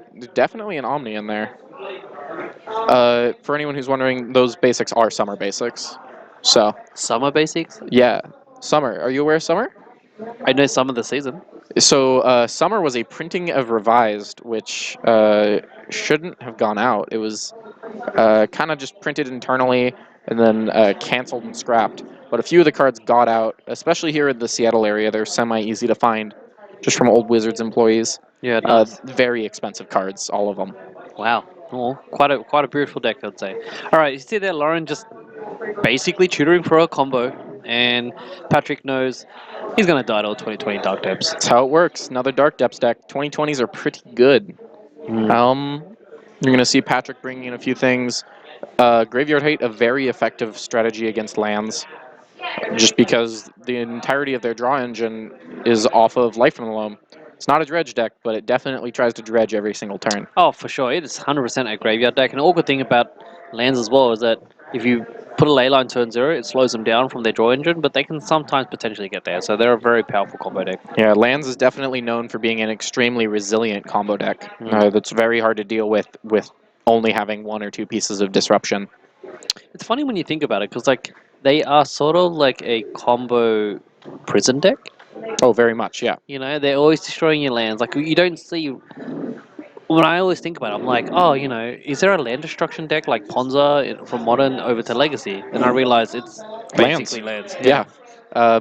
And if that's not enough for you, in the sideboard, almost every lands deck runs things like Thorn of Amethyst, or even more commonly, Sphere of Resistance, to slow down the combo decks, as lands has a very hard matchup against combo decks in general. What your favorite gal? Tireless Tracker. Tireless Tracker, ooh, what a card. Oh, she's a good card. When I saw that card come out, I instantly just jammed her in all my collector company decks. But I'm just like, wow, it's a mono green card that draws you more cards. I love this. All right, we're seeing some board outs. I imagine Patrick has a lot to board in here, just because it seems like a lot of your creature hate you want to just bring out against lands, unless it can kill indestructible stuff. Yep, that's true. And I think the really important thing about Patrick decks is that these both decks are combo decks, but Patrick loves the grind. I mean, Lands loves the grind as well, but you know as a Nick Fit deck, they generally have a good matchup against Grixis control and whatnot. Yeah, ooh, I see a Nicol Bolas from the new set coming out, and I see 3 Leyline of the Void coming in. Of course, 100%. Okay, along with some other stuff. I think I saw an Assassin's Trophy, if I'm not mistaken. Assassin's Trophy definitely gave a lot of decks a lot of gas. Assassin's Trophy is a hell of a card, too, because that card targets lands. So Sure you can does. actually stop the Merit Lage combo with an Assassin's Trophy Yep. by responding to the trigger after they've lost their first Dark Depths to basically strip mine them at the same time as stopping their 2020. Yeah, that's so important that when Assassin's Trophy got printed, green-black mid-range just became a deck. It's just like, wow, it's we can hit lands now, and we can hit everything pretty much. And land's normally a deck that you see grind a lot. However, Nick Fit seems like the kind of deck that lands just doesn't get to do that against. And I think that Lauren really is going to just have to take the aggressive seat here and decide that she needs to win the game, because 2020s aren't going to beat Patrick's deck full of giant planeswalkers and omniscience and casting everything for free. Yeah, I was about to say everything resolves. Like unless the lands player has a bunch of spheres to slow them down. But just let me ask you this as an open question: does lands have a problem with planeswalkers? Like I don't say they have Maze Abyss to deal with creatures. They have Tabernacle to deal with creatures. They have land destruction. But what happens with planeswalkers? I mean, Punishing Fire is extra effective against planeswalkers because giving them the life back doesn't increase the planeswalker's loyalty. But it's still not the best way to deal with walkers, and it's pretty much the best way that lands has to deal with walkers. So generally, lands' plan against walkers is to just not play against them. Pretty much, yeah. But that is a problem that Lauren is probably going to run into. So you're telling me to play turn 1 Mountain, Summon the Spirit Guide into to bowl? That's exactly what I'm telling you to do. And just beat all the land players? Oh, without a doubt. Randomly discard a card? All 3 of them. All 3 lands players. All right, we got a turn 1 Veteran Explorer from Patrick there. Typical Nick Fit player. Just snap keep the turn 1 Veteran. Yeah, I mean, and you can't ask for much better than a turn 1 Veteran out of the Nick Fit deck. It's exactly what the deck needs to actually be able to cast its giant stuff. And again, out of the lands deck, you can't ask for much better. The turn 1 land, diamond, discard a land, and loam that back. And both decks are just activating on full cylinders, doing exactly what they want. Patrick throwing over a Thoughtseize, probably getting rid of this gamble, I imagine. Yep. Oh, never mind. That's a tracker. Tracker's there. I think that he wants to get rid of that tracker. Such a valuable card against a deck like Neckfit. 100%. Yeah, Tracker's definitely the alternative draw engine that Lauren is looking to try to deploy with that 2-mana turn 1. And it only gets better when you get to play it on turn 1 and then probably follow it up with an Explorer out of that gamble. Yeah. Exploration, sorry. Yeah, gambling is such a funny, hilarious card in lands. Like, when I realized the synergy when someone first told me, I'm like, oh, that's quite funny. You can gamble Yeah. for a life of the loam. Exactly. Yeah. Gamble for it's the reason that they play Gamble is Gamble for Life from the Loam is really good. Doesn't matter if you discard it. Yeah, it's just all value. It's just all value. All the way up. Who needs Demonic Tutor to cost 2 mana? That's true. It's a little bit unfortunate that he thought seized over a Cabal, but it's alright. We'll get there. Yeah, the Thoughtseize choosing the gamble, and I don't entirely hate this, especially if Patrick believes that he will win the game before this tracker starts to do much work. Tracker really does take like a turn or two to like get ramped up and get going and drawing your cards, because it's very much a mana sink. And I guess the other angle here as well, he's like, for Tracker to start putting pressure on him, Tracker needs to attack, and he's just going to block. Exactly. Lauren really not wanting to attack with this tracker when it's small. Just give him 2 mana. Although, if that Explorer dies, yeah, Lauren will get at least 1, maybe 2 clue tokens. That's true. Yeah, giving. Oh, you're right. At least 1 or 2. Yeah, that's true. Not 100% sure on how many basics she plays, but she probably plays at least 1. What do you think you would be naming here if you Spyglass? Honestly, I have a really hard time thinking of what I would name here. Some things that come to mind initially are Phyrexian Tower, but that's a mana source, and Spyglass doesn't actually hit mana sources. So you definitely don't want to name that. You could name Cabal Therapy and turn off the flashback, I believe. Never mind. No, you can't do that. I'm sorry. That would be pretty silly. Personally, myself, I'd probably just name one of the most powerful planeswalkers that I'm scared of. For example, Ugin. I mean, we're not 100% sure on whether or not Lauren knows about the walkers in this deck, right? Are we? No, not yet, but you'd assume that Nick Fit. I mean, that one grabs an enchantment, you're right. So she the Rector grabs enchantment. Yeah, she doesn't know about any planeswalkers yet. That's true. It's a hard one. I mean, sometimes they go off by leap, evolutionary leap. So maybe. Ooh, maybe, yeah. Maybe we'll get the judge here to confirm what they're naming on the Spyglass. Hi, what up? Can we get a confirmation of what Lauren is naming for the Spyglass? Thank you. All right, Lauren plays the Dark Depths. You just named Fugitive Wizard, right? Probably. Seems like a good name. In case it gets Splinter Twinned. Here we see it again, the Living Wish. 2 matches in a row. Yeah, Living Wish is such a powerful card. Not in the same deck as the Dark Depths this time, though. Pernicious Deed. That's actually okay. So that's a solid name. I like that. Relevant. Yeah, destroys all the card draw and the Tyler Striker. Thank you, Judge.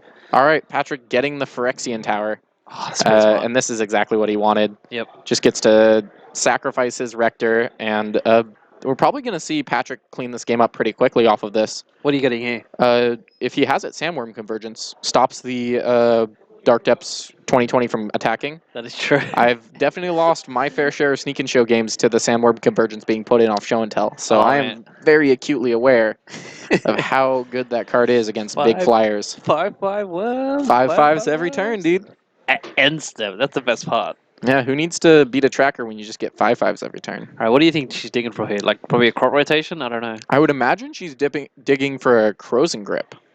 But I'm not 100% sure. You dig for a crop rotation and then you crop rotate for a Bajuka Bog.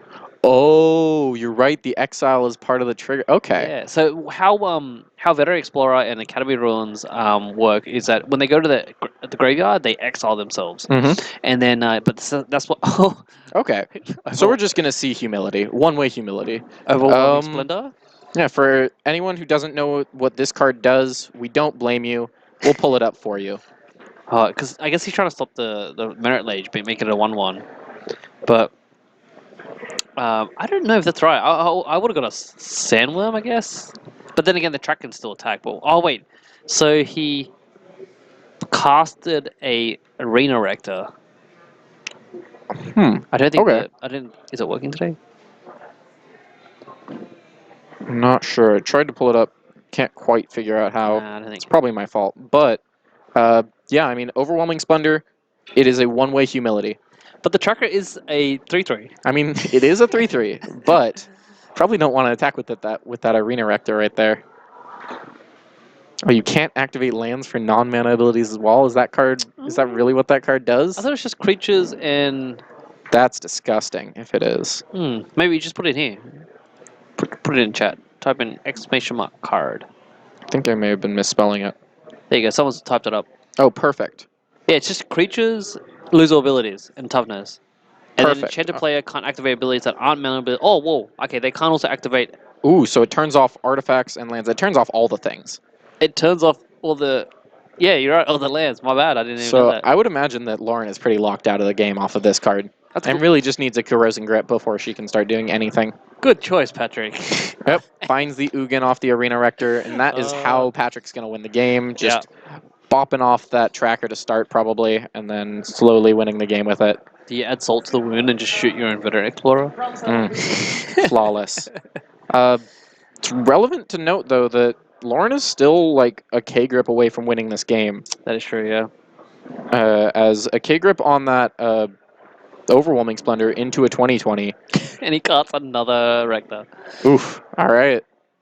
Just going in. Probably a Rector beats at this point, although he might sacrifice this Rector for a Curse of Death's Hold for a complete lockout on whatever Patrick can do. Yep. Alrighty, it seems like...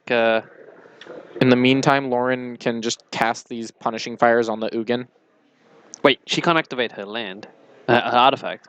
Wait, unless non-mana abilities. Non-mana, okay, the artifact is a mana ability. My bad. I keep forgetting about that second part of the card. There's too much writing on there, mate. I know, it's a really good Magic card.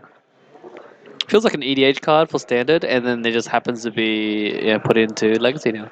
Yeah, I mean, pretty much every card at 8 mana feels like an EDH card, you know? Mate. Or Omen Machine. Omen Machine. I'm totally bringing that next week. Do it. You better. Yep. And I hope to verse you round 1. Oh, no, please. Who wants to draw cards? It just seems Never mind, that's fine. I'll put in my Emeralds. Oh, that's actually a good point. And then I'll just All play... right, packing it up for Game 3. Who do you think is likely to win this one? Alright, so...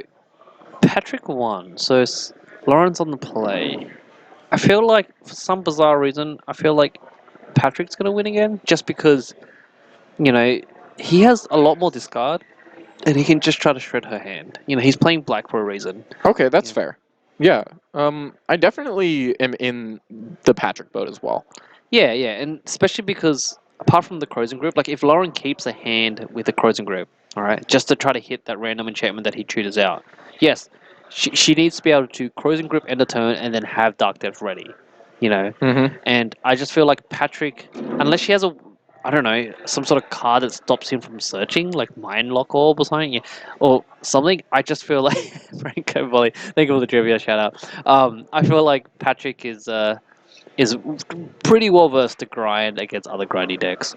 Yeah, I think so. I think if you ask me to name the most grindy deck in Legacy, I might name Nickfit, just because this deck really goes further than any other deck. And it's also so fun. It really is. It's a blast to play. You do exactly what Magic actually was intended to do. You just cast big things and get lots of lands into play and use them all to cast bigger things. I don't know if you're actually casting them. That's fair, but no one's actually casting anything in Legacy. That's true. So it doesn't really matter. As a dedicated show and tell, actually, technically, I am casting things. I'm casting many a thing. You're right. You're just casting them with lands that tap for 2 mana each. Oh, 2 or maybe 7 or 8 sometimes. Who knows? Yeah. Painter 7. Chat is talking about most grinding deck in Legacy is Painter. It has Grindstone. Oh, I see what you did there. It's a very grindy card. Very punny. You have a point. I love it punny. It's so good. All right, we see the 7s going out. Lauren is going to be on the play this game, I imagine. Yep.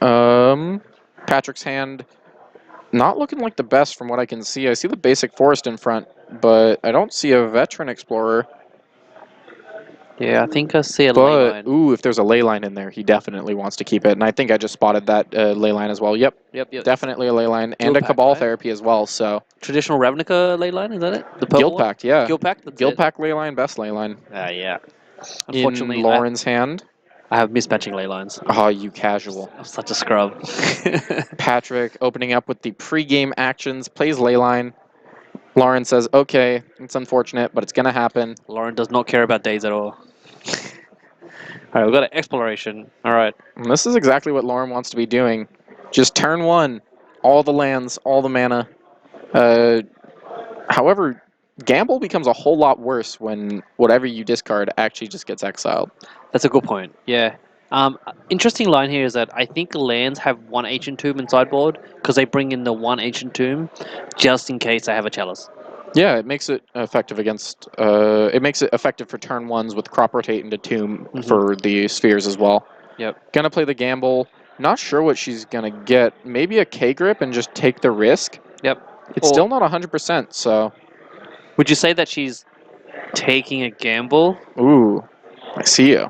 Looks like she got a stage though. So just going for the not missing. If she gets the stage, then this is a win real quick. Yeah, this is a fast win. I don't blame her for this line in the slightest. See the 6, hit the tracker. She wins. Patrick might be happy, but he's about to not be. Because there's the stage. She got too excited, she just dropped the card in the graveyard by slams it down, and although it's not in play, that means that there's a 2020 on board right now, effectively. Right now we need a Ancient Tomb into the Snaring Bridge. That's the only way Patrick could not die.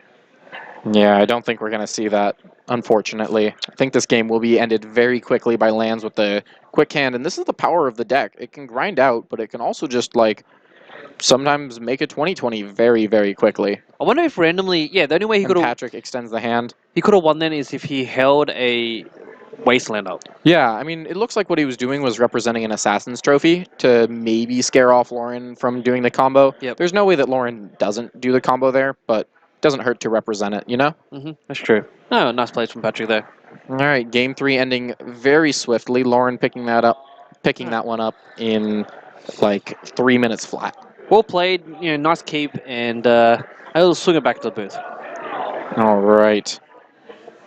Welcome back. Hey, We're guys. here. We still exist.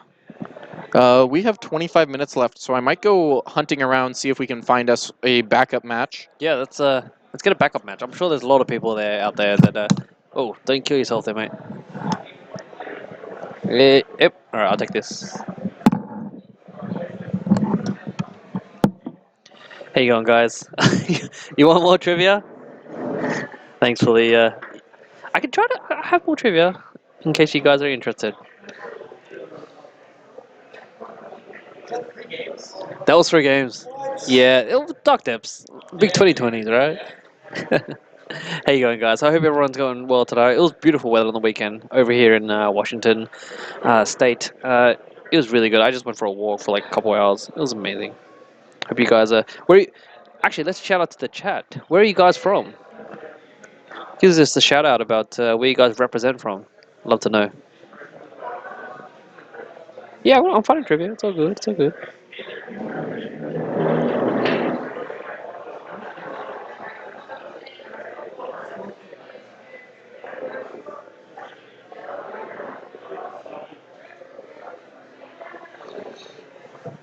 East Seattle.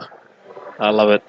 Maryland, St. Louis, Louisville, nice. Seattle, cool. Alrighty, awesome. All right, I am ready. I have some more trivia if you guys want to participate. I guess it's just me for now while Tom finds a new backup match. But all right, I'm rehashing some old questions, but I'm sure you guys have already. If you already heard these questions, feel free to just spectate, chill out. If you already know the answer.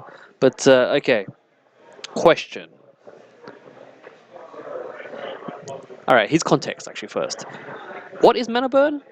Mana burn is an obsolete game concept in which a player would experience loss of life points for having excess mana in his mana pool when a phase ends. The question, what year was mana burn removed from the rules of Magic?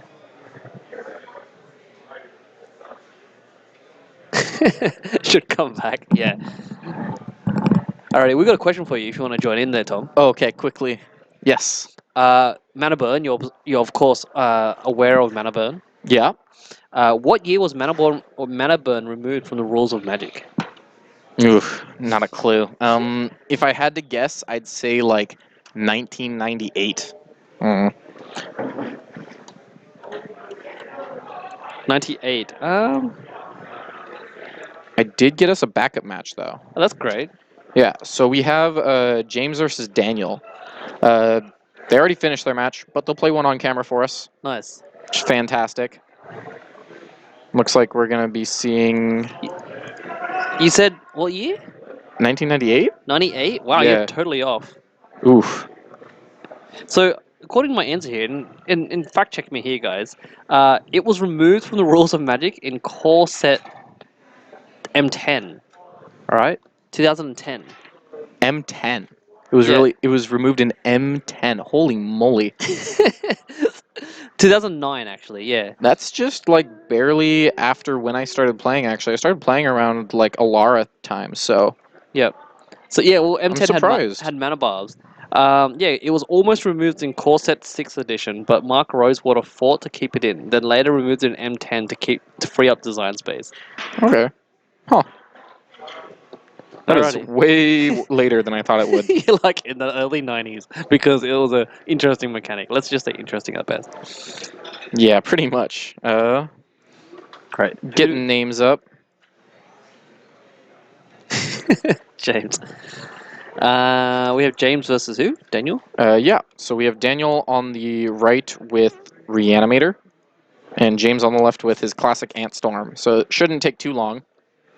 I'd love to see James playing lands one day. That'll be hilarious. That would be great. I'd really love to see James playing not Storm. That'd be pretty hilarious to see him pilot something else. Oh, I was actually talking to him in the car the other day, and he said that he actually used to play Rugdelva. Really? Yeah, he was that was one of his first decks in Legacy, I think. Okay. Yeah. I respect it. Yeah, then it got really bad. Yeah, it did. Definitely did do that. So in their actual match, James won. However, we're getting a little bit of show match on for fun. Filled the last 20 minutes of time. Yeah, so we have chat here interacting with the trivia question I just thrown out there. Yes, they are right, 100%. The M10 update was when Mana Burn was removed from the Magic rules, and I actually really love Mana Bars. It's like such a funny card. Yeah, I mean, wow. Daniel and James have swapped decks. They've swapped decks. Oh, Flawless. that's just Okay. hilarious. All right, so James. Well, so, I guess I got my wish. We are going to see James not playing Storm. well, there you go. It's so funny because I wonder if Daniel knows how to play Storm. Yeah, that's a good question. Definitely not a very simple deck to pilot, but it's not the most complicated thing in the world to win with. It's just a lot harder to find like the intricate lines that let you win a bit quicker. Which is also hilarious because I find Red Black Reanimator quite a straightforward deck to play. Oh, yeah, for sure. What? He's playing James Johnson? That's Ooh, awesome. he is not playing. I guess he is kind of playing James Johnson, isn't he? Yeah. Stop. I was talking to Alright. James actually. He's being a very he just won the 1K on the weekend actually. Yeah, he did. Playing Ant Storm, and he was saying how Ad Nauseam is actually the worst card in his deck. Yeah, I mean, it's a 5-mana card that can kill you sometimes, and I've seen him go off with it multiple times and just not be able to win, so I don't blame him for feeling that way. By the way, guys, if you do not know, Red Black Reanimator is actually a very affordable deck to be able to get into Legacy with. Yeah, only really requiring one dual land. Yep. After that, shocks don't hurt you too bad, however, they are detrimental. I've seen people just play Shock, just straight up. Yeah, it being a Gristlebrand deck, your life total does matter, so you definitely want to keep track of that. But the first shock doesn't change too much of how much you can draw with Gristlebrand, as it really needs to be looked at in increments of 7. Yeah, that's true. Yeah. Yeah, I've seen people just I've just seen people play Shock, and I've seen a guy actually top 8 one of the 1Ks once, and he was just just built a deck off some cards. Yeah, it's a solid plan. Even cheaper now with the new Masters set that gave us a bunch of Reanimate and Entomb and all that crazy garbage. Exactly. Yep. And yep. Just reanimating Siro's Sanity is just it's hilarious. Ooh, so this is a hot one. I've seen James playing Extirpate as hate against Miracles and stuff because they can't counter it. In the main or side? In the sideboard. So he Yes, brings it of in course. against people. That's hilarious. But not a card you see often. Normally you see Surgical Extraction. Wait, did James show him the Chancellor? Okay, I think Ooh. he's... Did James miss showing the pregame Chancellor? No, he was about to Okay. show it. I think it did get showed. Okay, I think okay. he was just trying to get rid of the tax. Yep. Daniel just throwing away the duress into the tax, and James seeing if he can just get Daniel on turn 1 here. I think next time I commentate with you, Tom, I'm actually just gonna bring decks for the people to play as a showcase match because like I can just bring you the worst decks and I want you to in Legacy like stupid brews that I make and make people. Uh-oh. All right, so he chooses to Cabal Therapy himself, name Gristlebrand, give up all that's going on, and show that he has double Animate Dead to deal with. I like just like here's my hand. I don't care anymore. Just saying, Daniel, beat this. And what happens if you let your opponent get the Gristlebrand is they're just going to draw a bunch and then completely mutilate your hand. Mm-hmm. Do you feel like he's just gonna extirpate? Because someone said extirpate's on top. Yeah, I mean, I imagine that this is just going to be an extra plate blowout, but this Unmask will make it not as much of a blowout, probably, if there is an extirpate here. Choosing to pay a black mana, extirpating. Oh, we see it. The extirpate gets there, targets the Gristlebrand. Daniel saw the line. I How love fantastic. extirpate, man. Extirpate is the fact that it got split second. Hilarious. I love that.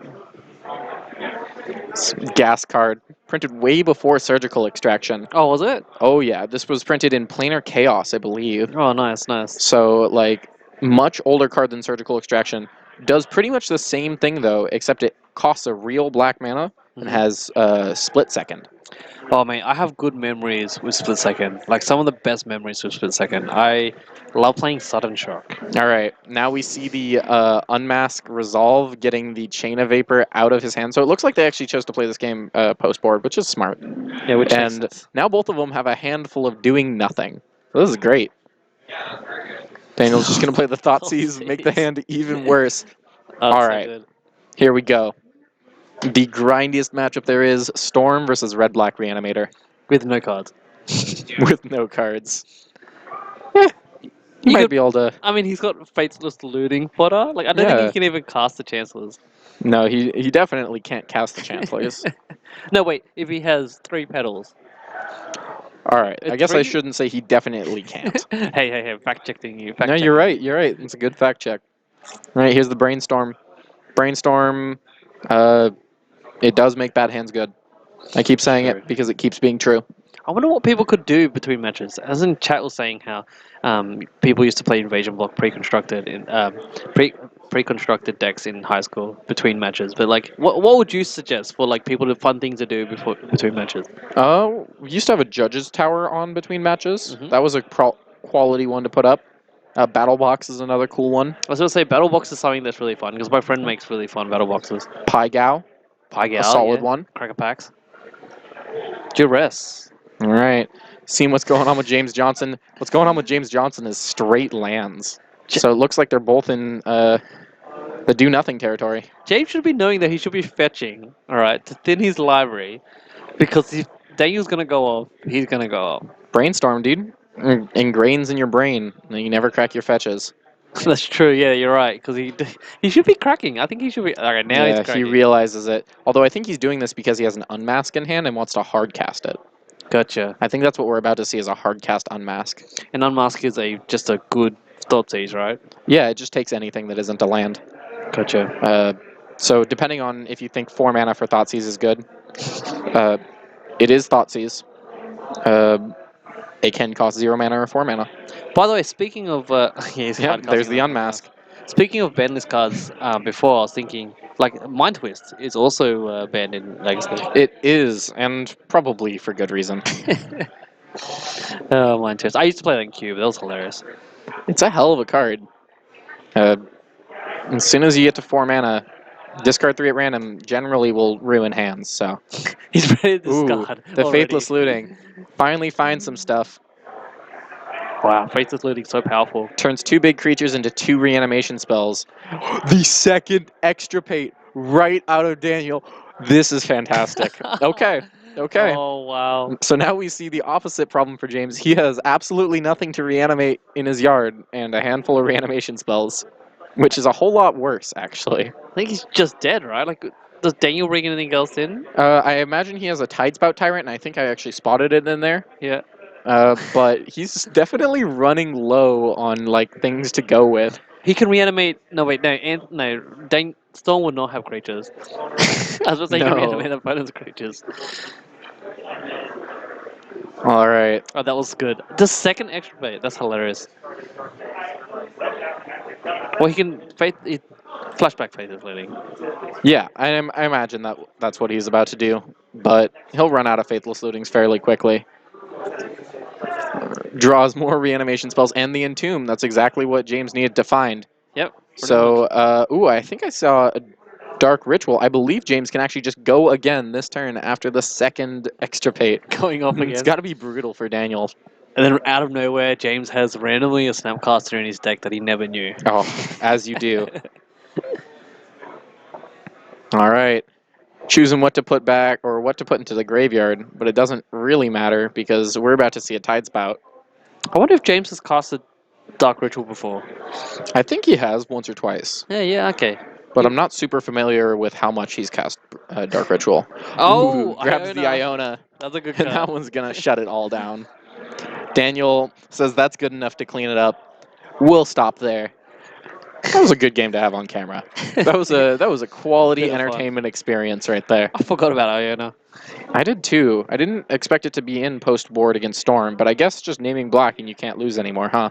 So speaking of, chat us talk about, have you seen Doomsday Experimental Frenzy? So my friend I have. Zach is actually here with Yeah, we actually have that deck in the room. Yeah. So he was telling me before, he's like, Lee, put me on camera. I have Doomsday and Experimental Frenzy, and you need to put me on. I'm like, okay, we'll see who you matched up against, because we have to get consent from both sides. But, Yeah, I mean, hopefully we can see him. See, we got... my friend's name is Zach. Yeah, he's right here. Yep. Experimental Doomsday written is what he's playing. Oh, he just got everyone to write their own deck. That's hilarious. Guys, we have some blue-white brainstorm things. We got some Grixis, we got some Nickel Fit, Experimental Doomsday, we got some Burn, Tinfin, Dash Shadow, Affinity? Probably just like Steel Stompy, I guess. Yep. Miracles, Dredge, Storm, Turbo Depths, Goblins, Stoneblade, Reanimator, Storm, Land Storm, Value Elves, Nick, who's Value Elves, I love it. Dash Shadow, Infect, Blue White. Wow, we have such a diverse meta here. Yeah, it's fantastic. Being able to play against a different deck every round pretty consistently is really fun. I think, honestly, I think there's like 12 decks here. Maybe Yeah. even more. Would not surprise me. But this list needs Eldrazi players.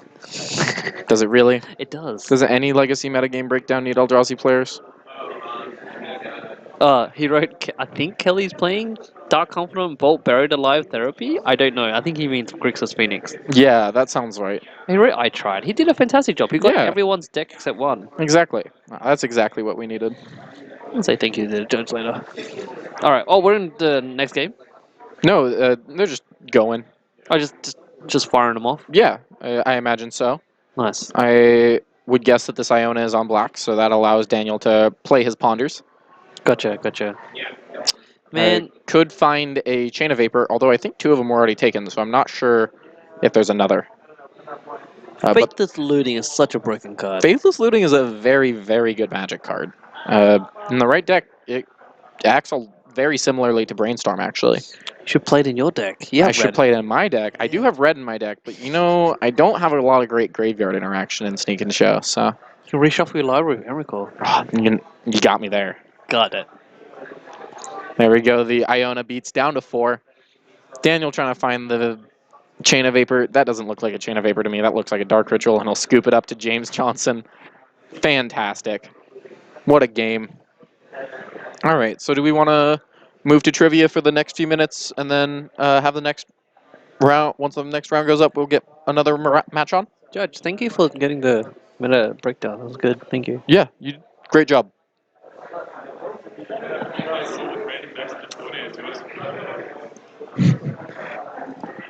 All right.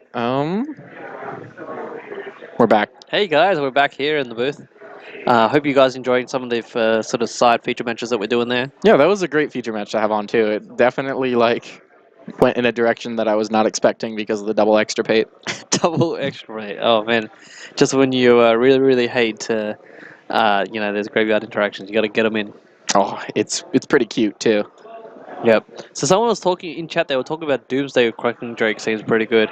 I was actually thinking of a random thing the other day. I was like, I wonder if we could like play Crackling Drake with Spoils of the Vault.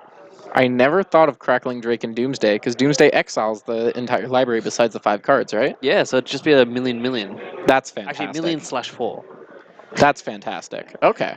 So there was actually a play that one of the I think Dylan Hand did on camera the other day at the STG tournament where he was attacking with his Crackling Drake and then he surgicaled his own spell to give it +3/+3 Yeah. because he That's took pretty good. random cards out of his library, which was quite hilarious. Never seen that before. Yeah. Aggressive Phoenix, yeah. Yep. Buried Alive It's a hot Phoenix. deck. It's a hot deck, yeah. Thank you, Judge. He just named all the key cards. He's like, Confidant, Bolt, Buried Alive, and Therapy. Yeah, I mean, we can figure it out off of seeing that card, Yeah, I right? was just saying Buried Alive. It's unless you're pulling some spicy tech and some Reanimator decks. Yeah, Buried Alive, normally thought of as like not great. It's just like 3 mana in Tomb. Doesn't really matter to get 3 things. Mm-hmm. But when all 3 of those things bring themselves back, it becomes a whole lot better. Funny that actually, you can grab 3 Narcomoebas and they all go from the library into your graveyard and then Yeah. they trigger and they come into play. That's pretty good. Do you know also is a really cool line that I saw Caleb D do on Twitch? He used Intuition. Yeah, Intuition.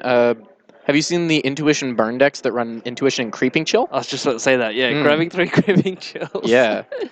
Oh, that's hilarious. Intuition, mill 2 Creeping Chills for a 6 Helix. 6 Helix. Oh, mate, so good. And then you can just run blue to play Delay. I'm just checking. I love Delay. It's such an amazing card. It really is. And, like, who wouldn't want Delay in their deck? Oh, mate, it's just... I mean, the fact that they get to cast it 3 turns, it doesn't matter. You should be dead. 3 turns is forever. And when I saw people making blue-black Eldrazi where they had Delay and Eldrazi processes, where you put the card from exile into their graveyard, and because it's when it's suspended, it's actually in exile. Yeah. So like you delay the Khan or whatever, and then you play the Wasteland Strangler, and then you just grab it and put it in the graveyard. Yeah, you actually saw that running around in Modern, but you saw it with Flicker Wisps and Wasteland Stranglers. So you'd Flicker Wisp someone's creature, yes. or permanent, or land, Yep. and then put it into the graveyard and kill their creature with Wasteland Strangler. Oh, that's like It was pretty cute. Definitely a lot of like weird synergies that you would not expect that came out of that like Eldrazi processor design space that Wizards decided to go into. Actually, on the weekend, I was watching the SCG. SCG had a legacy tournament in New York State, and one of the interesting plays that I saw someone do it wasn't really an interesting play, but he incorporated Hydroid Krasis in his food chain deck. Hydroid Krasis and Food Chain. You know, I don't hate it. I actually played Food Chain for the first time last Thursday in Mox Bellevue. Yep. Did semi-well, went 3-1, so happy with that. But the deck was super fun, and I can definitely imagine Krasis being a fantastic card in that deck. If you need a Krasis, I can lend you a Krasis. I got a Krasis from a friend. Thank you, Mike. Yeah, he just lent it. He just gave me the card. He's like, "Here, you have fun with it if you're gonna play it. But if you want to put it in your food chain deck, mate, I can lend it to you." There you go. Okay. The best part was, as food chain does, makes unlimited mana. Cast the Krasis for 10 minutes. Oh, for like up to like 2 cards left in his library, and then because it's a cast trigger, he gain all that life, and then drew all those cards, and then he could hold up Force of Will, and then just cast the Walking Ballista for 1,000,000. Okay. It's a classy one. I like it. Yep. I wasn't sure. I think chat's talking there about Krasis as an upgrade to the second copy of Ballista, but yeah, you're right. Pitches the Force. I mean, yeah. As funny as it is to say, every blue card is slightly better in Legacy because pitching to Force is a real thing. Yes. I mean, it was the usual deck. He's just playing a bunch of Strixes, but every time I see Strixes, if it's Grixis control, I'm like, whatever, I don't care about Strix. But the best time Strix has ever seen him play is when it's being bounced back by a ninja. I agree. Yeah, I'll agree with that one. Oh, Strix mate. is being picked up by ninjas is the greatest. It's pretty good. I like it. It's like, yeah. Nothing better than just copying those ETB triggers. You're basically playing Pauper at that point. Yeah, pretty much. Yeah. Oh man, Strix was a common. Oh yeah. No, please no. Alrighty, guys. We're just chilling out here, waiting for Yeah, the do you next have a round. little piece of trivia for us? Oh, I can look Can up you some hit new us with trivia. something? Some new trivia. Actually, I have some more questions. All right. Okay. Okay, I got this one for you. This is from the last trivia we had. What was the first card banned in Standard? What was the first card banned in Standard? There's no way I'm going to get this. It was in '97. Yeah. I don't know. Was it Memory Jar? That is the answer that a lot of people say. It is not memory jar. Don't look at Okay. chat. Don't look at chat. Chat will Okay. tell you what it is. But Yeah. two more guesses. Oh, I get 2 more guesses. Yeah. Okay. It isn't Memory Jar. It's not memory jar. What was printed in that would get banned? I mean, like, Lotus? Was Lotus banned, or did Lotus just rotate? No, I don't think it was Lotus. It is Okay. colorless, but It is colorless. Yep. Is it... I don't think I've ever played this card ever.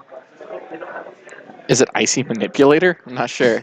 It was. Let's see if chat has a good guess. We have here. We've got Lin Civi. I don't know what Lin Civi is. I was actually thinking Dingus Egg. Dingus Egg wouldn't surprise me at all. We've got Orcish, Ogre Flame, Natural Balance, Zero Orb, Squadron Resources. I don't know half of these cards. Yeah, Memory Orcish Jar. Oriflame is brought up probably because of the misprinted alpha copy. Okay. Dingus Ed, Time Spiral, Time Vault, Tolarian Color, Chaos Orb. Academy, maybe? Which one is it?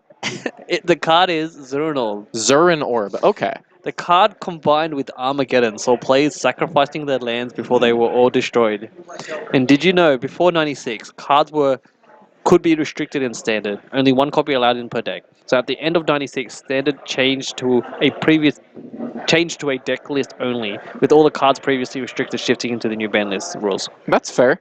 Zurin Orb was also a fun one. We still see it in Legacy every once in a while. It's played in a lot of land sideboards, so it's definitely not a dead card. It has power to it.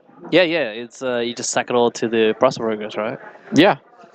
And then get them back, which is hilarious. All right. All of our pairings are in. We're about to be getting our match results soon.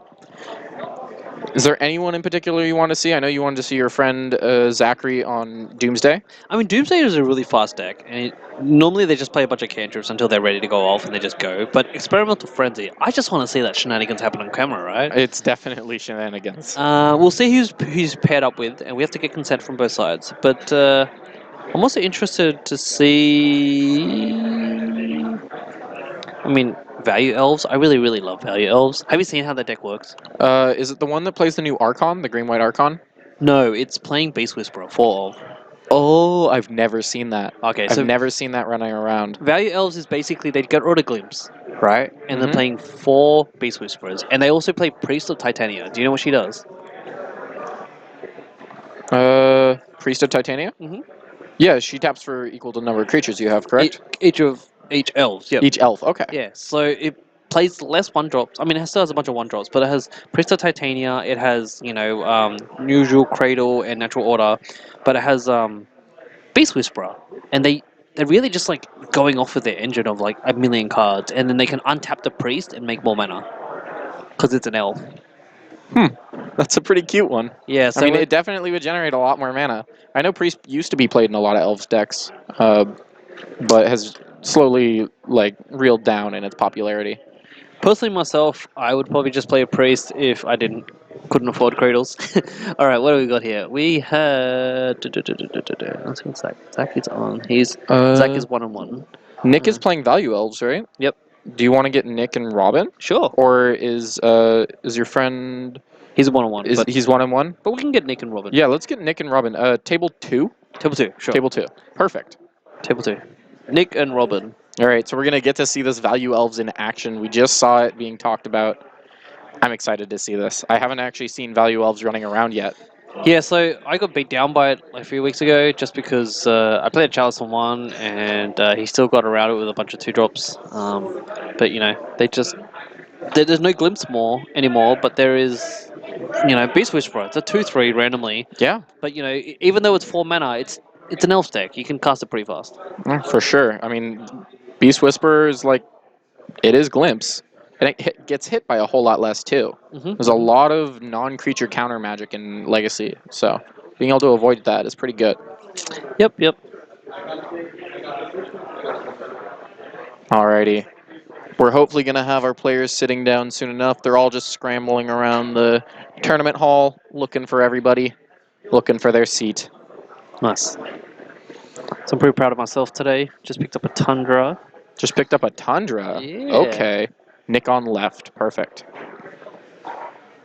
Yeah, thinking of just diversifying my my decks. Yeah, I mean, the more dual lands, the better, right? Yeah, exactly. But Nick versus Robin. I think Robin generally plays Still Stompy. He's a dedicated Still Stompy player. And Nick is most probably on Value Wells. Actually, I should just check the meta here. Robin. Yeah, he's Judge has written Affinity question mark. Yeah, he's on Still Stompy.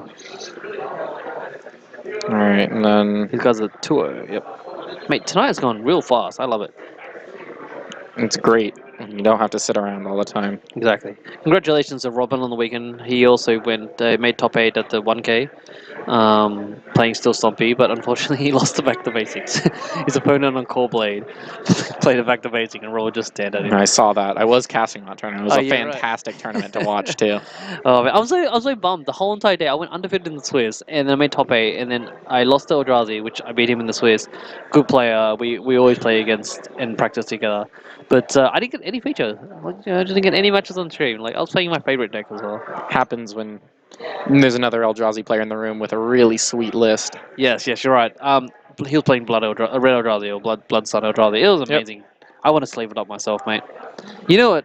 He performed well, too. He performed very better well. than I was expecting. Aussie's only loss, I think. But the crazy thing about Blood Sun and a few cards that I play in my deck, like the Suva and Urbog, they do completely nothing. Yeah. They come in untapped and nothing. They literally blank. It's quite hilarious because I played a Vesuva thinking I'd copy. All right, thank you, Nick. What a hand that is. Priest of Titania. There's the elf that is a copy of... I can't name it, but it's in the same cycle as Goblin Ringleader. Sylvan Messenger? Is it? That might be it. I saw the art for it, so... Yeah, Ringleader's actually banned, isn't it? Goblin Ringleader? Yeah. I think Goblin Ringleader's played in Goblins currently. Look at the top 4. Wait, sorry, there's the one that tutors for as many goblins and you put them on the top. Yeah, Goblin Matron. I'm not sure, actually. No, Matron is not banned. Yeah, but Goblin Recruiter. Recruiter is the one Recruiter banned. is banned, yeah. Yeah. All right, and Robin just throwing down the turn 1 Chalice on 1. Exactly what you want to do against Elves. Yeah. But Nick has actually exactly what he needs against the Chalice, which is the Rex Sage. That's true. Yeah, that's the thing about Value Elves is that they don't fold to Chalice that hard. They actually have a lot more 2-drops, and they have Beast Whisperer. Okay. And a bunch of other cards. Now wait, let me just figure out what happened here. Did he Green Suns for 1? It looks like he turn 1 Green Sun for 1, and then passed to Robin, who played turn 1 Chalice Opal. Okay, gotcha. Yep. Looks like Nick not getting too hasty with his Rex Sage, instead just opting to play a Priest of Titania and waiting for something better to perhaps come along. I mean, the crazy thing about Rex Sage is if he just turn 2 plays a Still Overseer, then he plays up the Still Overseer. Yeah. Value Elves doesn't fold to 1-drops to Chalice on 1 that hard. Yeah, and I'm definitely on board with Nick's plan here because he even will have access to 4 mana next turn to play that big guy and draw some goblins. That's true. Oh wow, still Stompy playing a swamp. That makes. I'm not sure. Maybe because of Dismember or something. I'm not sure. Yeah, it might just be there for being able to untap as well. Sure, that's a good point. Yeah. Plays the Ravager and a walking Ballista. That's not a walking ballista. That is a hangerback walker. Yeah, I should know my artifacts. It's interesting the way Robin plays as well. He likes to put his lands on the far left and all his artifacts on the right. Yeah, it makes a lot more sense for this deck specifically, just because really just put everything out there. It all matters. That's true, and he's 4 permanents away from the City's Blessing. Yep. All right, so we have Nick with his Rex Sage in hand. Do you think he's going to be casting this on the walking ballista? The Hangerback Walker. Or the Hangerback Walker. I messed it up too. No, if it was a walking ballista, 100%. You want to kill that guy as fast as you can. But I'm not sure. Like, maybe Robin might randomly try to go all in on an Arcbound and he can play it. Like, I think he's waiting for that creature that bounces stuff. Yeah, possibly. Craterhoof gives trample to all the creatures, correct? Correct. All right, so the 1/1s, an army of 1/1s is not a huge problem for Elves to deal with. See, Plays the guy into the no, chalice. this is intentional. Nick does this all the time. He was trying to gut check. Yeah, gut checking the chalice, of course. Yep. But it's always brutal to just lose a card to that sometimes. All right, tapping around. Yep, we got the Rex Sage, full art. Hitting the battlefield. We'll see what he decides to kill with it. I mean, he could have Rex Saged first to blow up something, but Nick's doing the gut check. He's a veteran player. He knows his elves. All right, thinking on whether or not he has the time to hit the chalice or if he just needs to go and stop the opponent from doing their thing. The thing with still Stompy is that I don't think they have a real good draw engine apart from Khan. All right, chooses to hit the chalice. That's kind of brutal that he chooses to hit the chalice after losing his creature to it, though.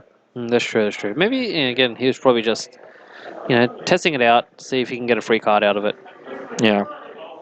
All right, the Opal is online. Those 2 artifacts still there. All right, I think he's going to drop a Lodestone Golem, I'm assuming. An easy 4-mana, and here's the Lodestone. Although, how much does Elves actually care about this Lodestone? Especially when Nick has Gaia's Cradle in hand and a Priest of Titanium play. That is true there.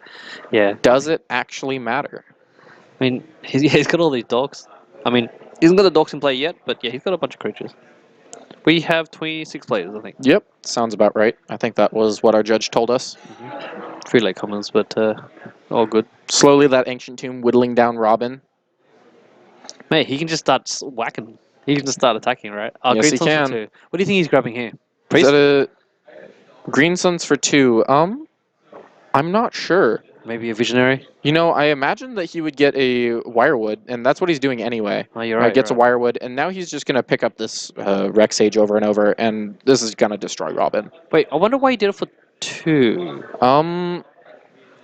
Oh, he had to pay the Lodestone. Let's go. Yep. Yeah. Oh, funny that actually. Wait, he paid 1 extra for the load.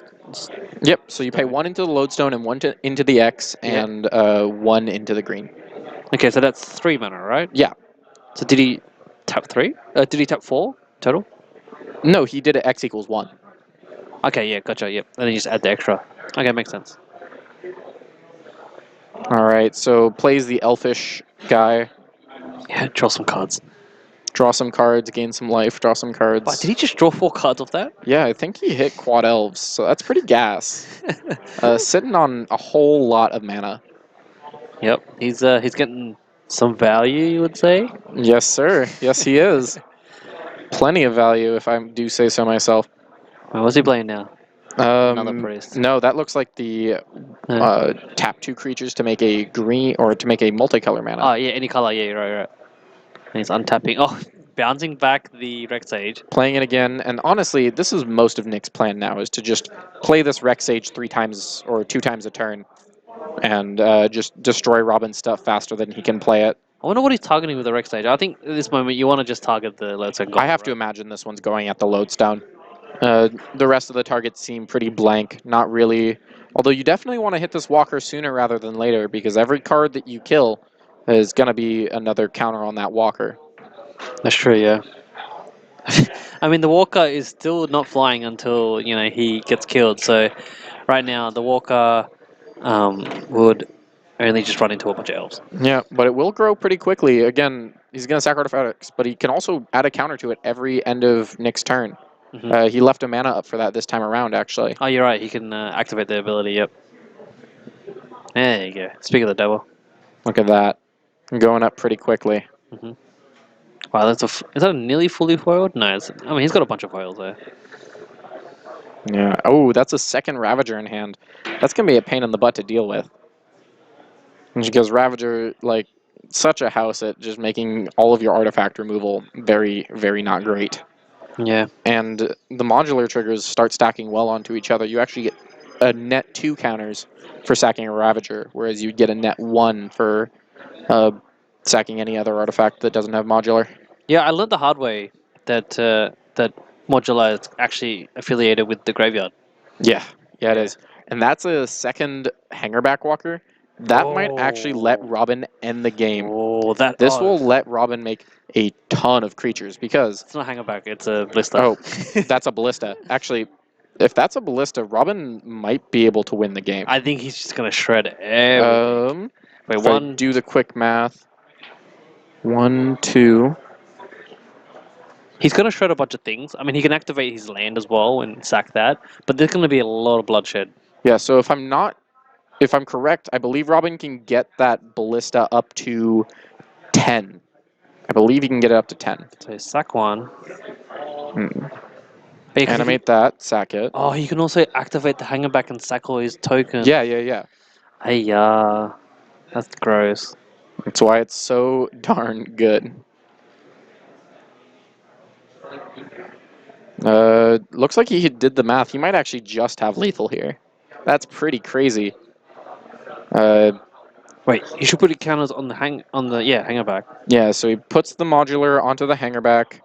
You can get there, buddy. Wait. Oh, it looks like he's opting to just immediately put them onto the ballista so he can start shooting stuff off. I mean, I would have put it on the hanger back. I mean, he's got another arcbound anyway. It doesn't matter. Yeah, I don't hate this line for sure. He definitely was a little bit short, and this line basically guarantees that Nick cannot kill him next turn. Yep. And also, is that like we don't know what is in his hand. He could be, yeah. Oh, it looks like everything just got shot off. All right. There is no more Rex Sage. There's no more Wirewoods. There's no more of pretty much everything on Nick's board besides a few lands. Yeah, he's gearing his machine gun up. I wonder if Elves has some sort of like needle effect in sideboard that would stop this. Choosing to not add a counter to the ballista beforehand. Man, this is just bloodshed. All these guys are just dying. Yeah. These poor Elves. The Ravagers, they eat everything. I'm sure it's the Ravagers, mate. I think it's the Walking Ballista, just grinding everything. Yeah, the Ravagers eat their own little stuff and then move it to eat the little stuff of the opponent. That's true. He's just like, Add a bunch of counters to this ballista and just kill all the things. And now that cradle taps, now the cradle taps for nothing. such a good card. For some, okay, so you can see in Nick's hand, he's playing a card that's really interesting in this type of deck. It's called Mirror Entity. Just playing a priest and another priest. And it looks like Nick's just going to do what I would expect value elves to do, which is just outvalue this deck. Robin will run out of counters. Do you know how Mirror Entity works, the combos in this deck? They have a hidden combo in their deck. Mirror Entity. I mean, I imagine that Mirror Entity just works by, like, making... Like, you just have access to a ton of mana, so your board is giant? No, so with Mirror Entity and, I think, Wildwood Symbiote, it becomes an elf. Oh, I mean, yeah. So then you can make unlimited mana somehow by, like, using Mirror Entity and turning the Wildwoods into elves and then untapping themselves and untapping other creatures or something. Huh. Yeah, maybe chat can explain the combo, but it's basically... Oh, okay. So they can pick themselves up and untap a Priest of Titania, and that lets them cast it again. Yep. Okay. I like that. That's pretty cute. That's pretty cute. So they just, like, go infinity with mana. Yeah. Cost 2 mana. As long as your Priest taps for more than 2 mana, you're good. Mm-hmm. Exactly. Which is probably the case if you have a Mirror Entity and a Wildwood, because you turn them all into elves. Yeah, I mean... With the 0 ability. That's pretty classy. The infinite mana right there. But even that, just pumping all your mana into a Mirror Entity seems pretty funny as well. Mirror Entity is a gas card, man. It gets going. It doesn't give trample, which is kind of unfortunate. I think what Nick needs is just to bring in his own Walking Ballista. Just shoot people. Alright, okay, so Robin has the Fractional Revoker, which makes sense. Alright.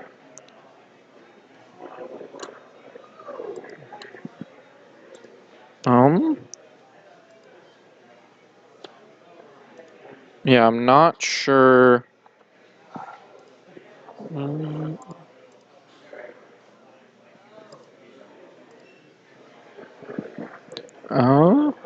Yeah.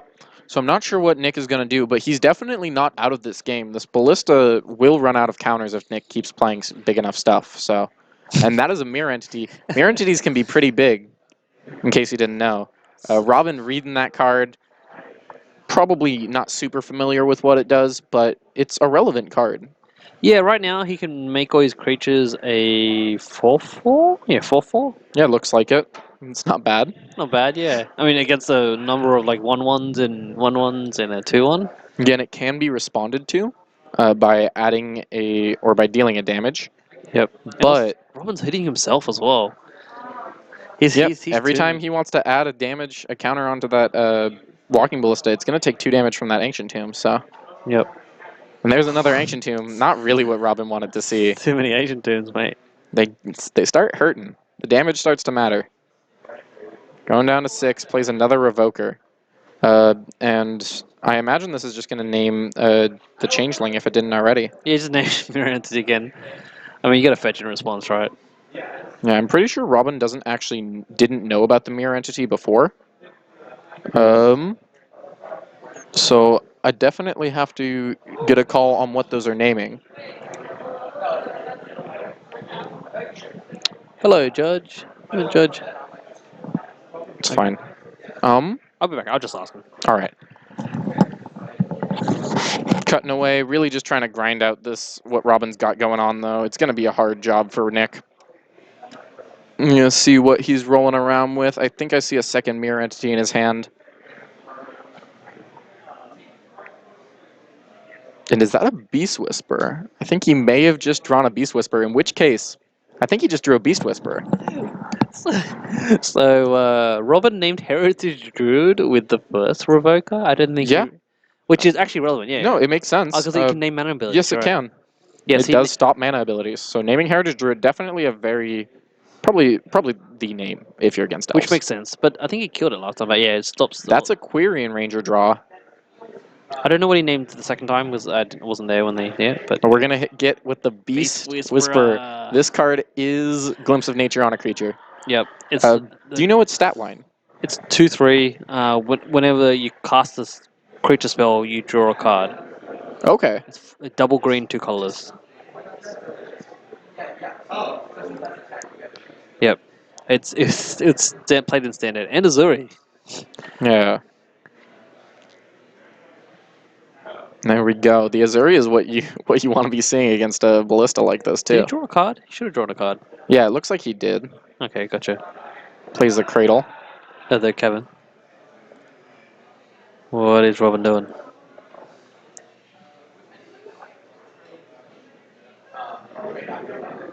I mean- just adding counters. Look at this, right? Robin shot down his whole board and Nick was able to recover. Yeah. This is purely because of the Silver Messenger and I guess some card draw as well. And it definitely really shows.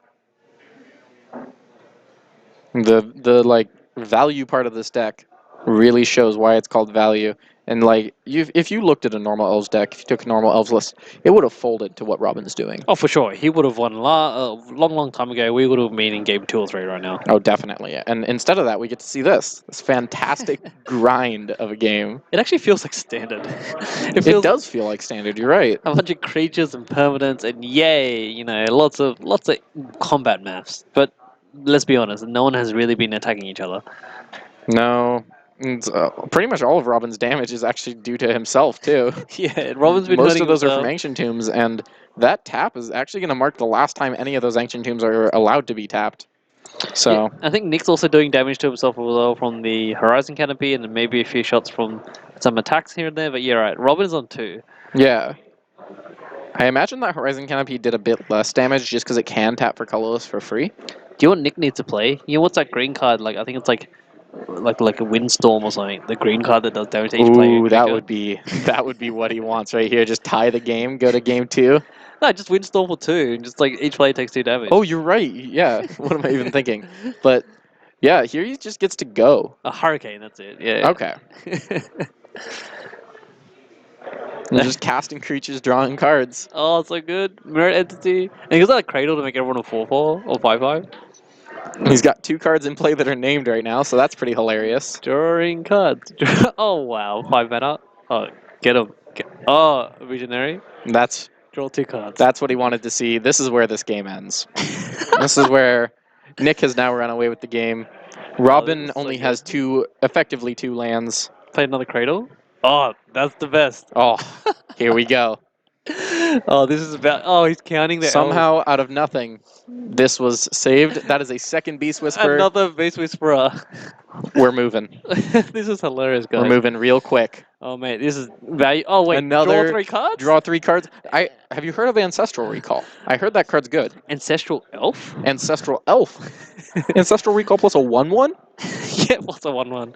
Oh mate, get those Fugitive Wizards in there. He's got a Cradle. And he's got a Green Sun for A Green Sun, for sorry. a Critter Hoof, yeah, so I mean, or maybe an Azuri. Looked like Azuri was actually what this deck is playing. Yeah, But he either way, this game is pretty over. has he dropped a Heritage Druid? No, he hasn't yet. There's a Heritage Druid, but it's named. Oh, it's named. You're right. Oh, Priest. There's a Priest of Titania, although it Draw 2 is cards. summoning sick. Yeah, I see another draw 3 in there. Another. I do, in fact, see another draw 3. How much mana has this guy got, man? As far as I'm concerned, he has all of it. It's all the mana. Oh wow, and it's all green. It's every last bit. You can play Kylunian Hydra. Oh wait, all right. Passes the turn. This game is over next turn, and Robin knows it, though. He's at 2, so he's just going to look at his draw, Pedal. realize it does nothing. He got an extra mana, so he doesn't hurt him. He can't even play tap his tombs. Yep, goes to game 2. Oh, unlucky Robin. I thought you had that, mate. I thought you honestly had that. It's a brutal one. Well played, Nick. That's the power of standard cards.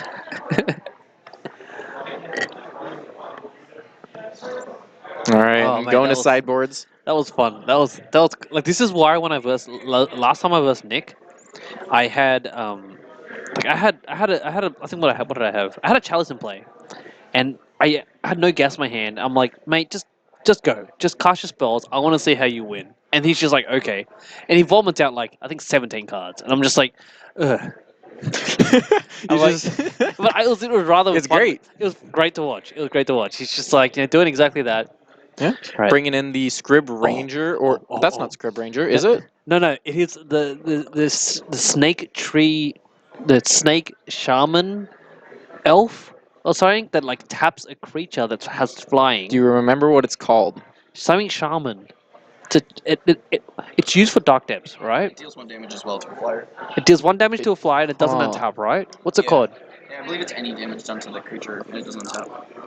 It's okay. Oh, chat Matsu us Tribe there. Sniper. Matsu Tribe Sniper. Yeah. Okay, we're rolling. And you can untap it, and then it like freezes it, and then you can untap it with your other elf dude.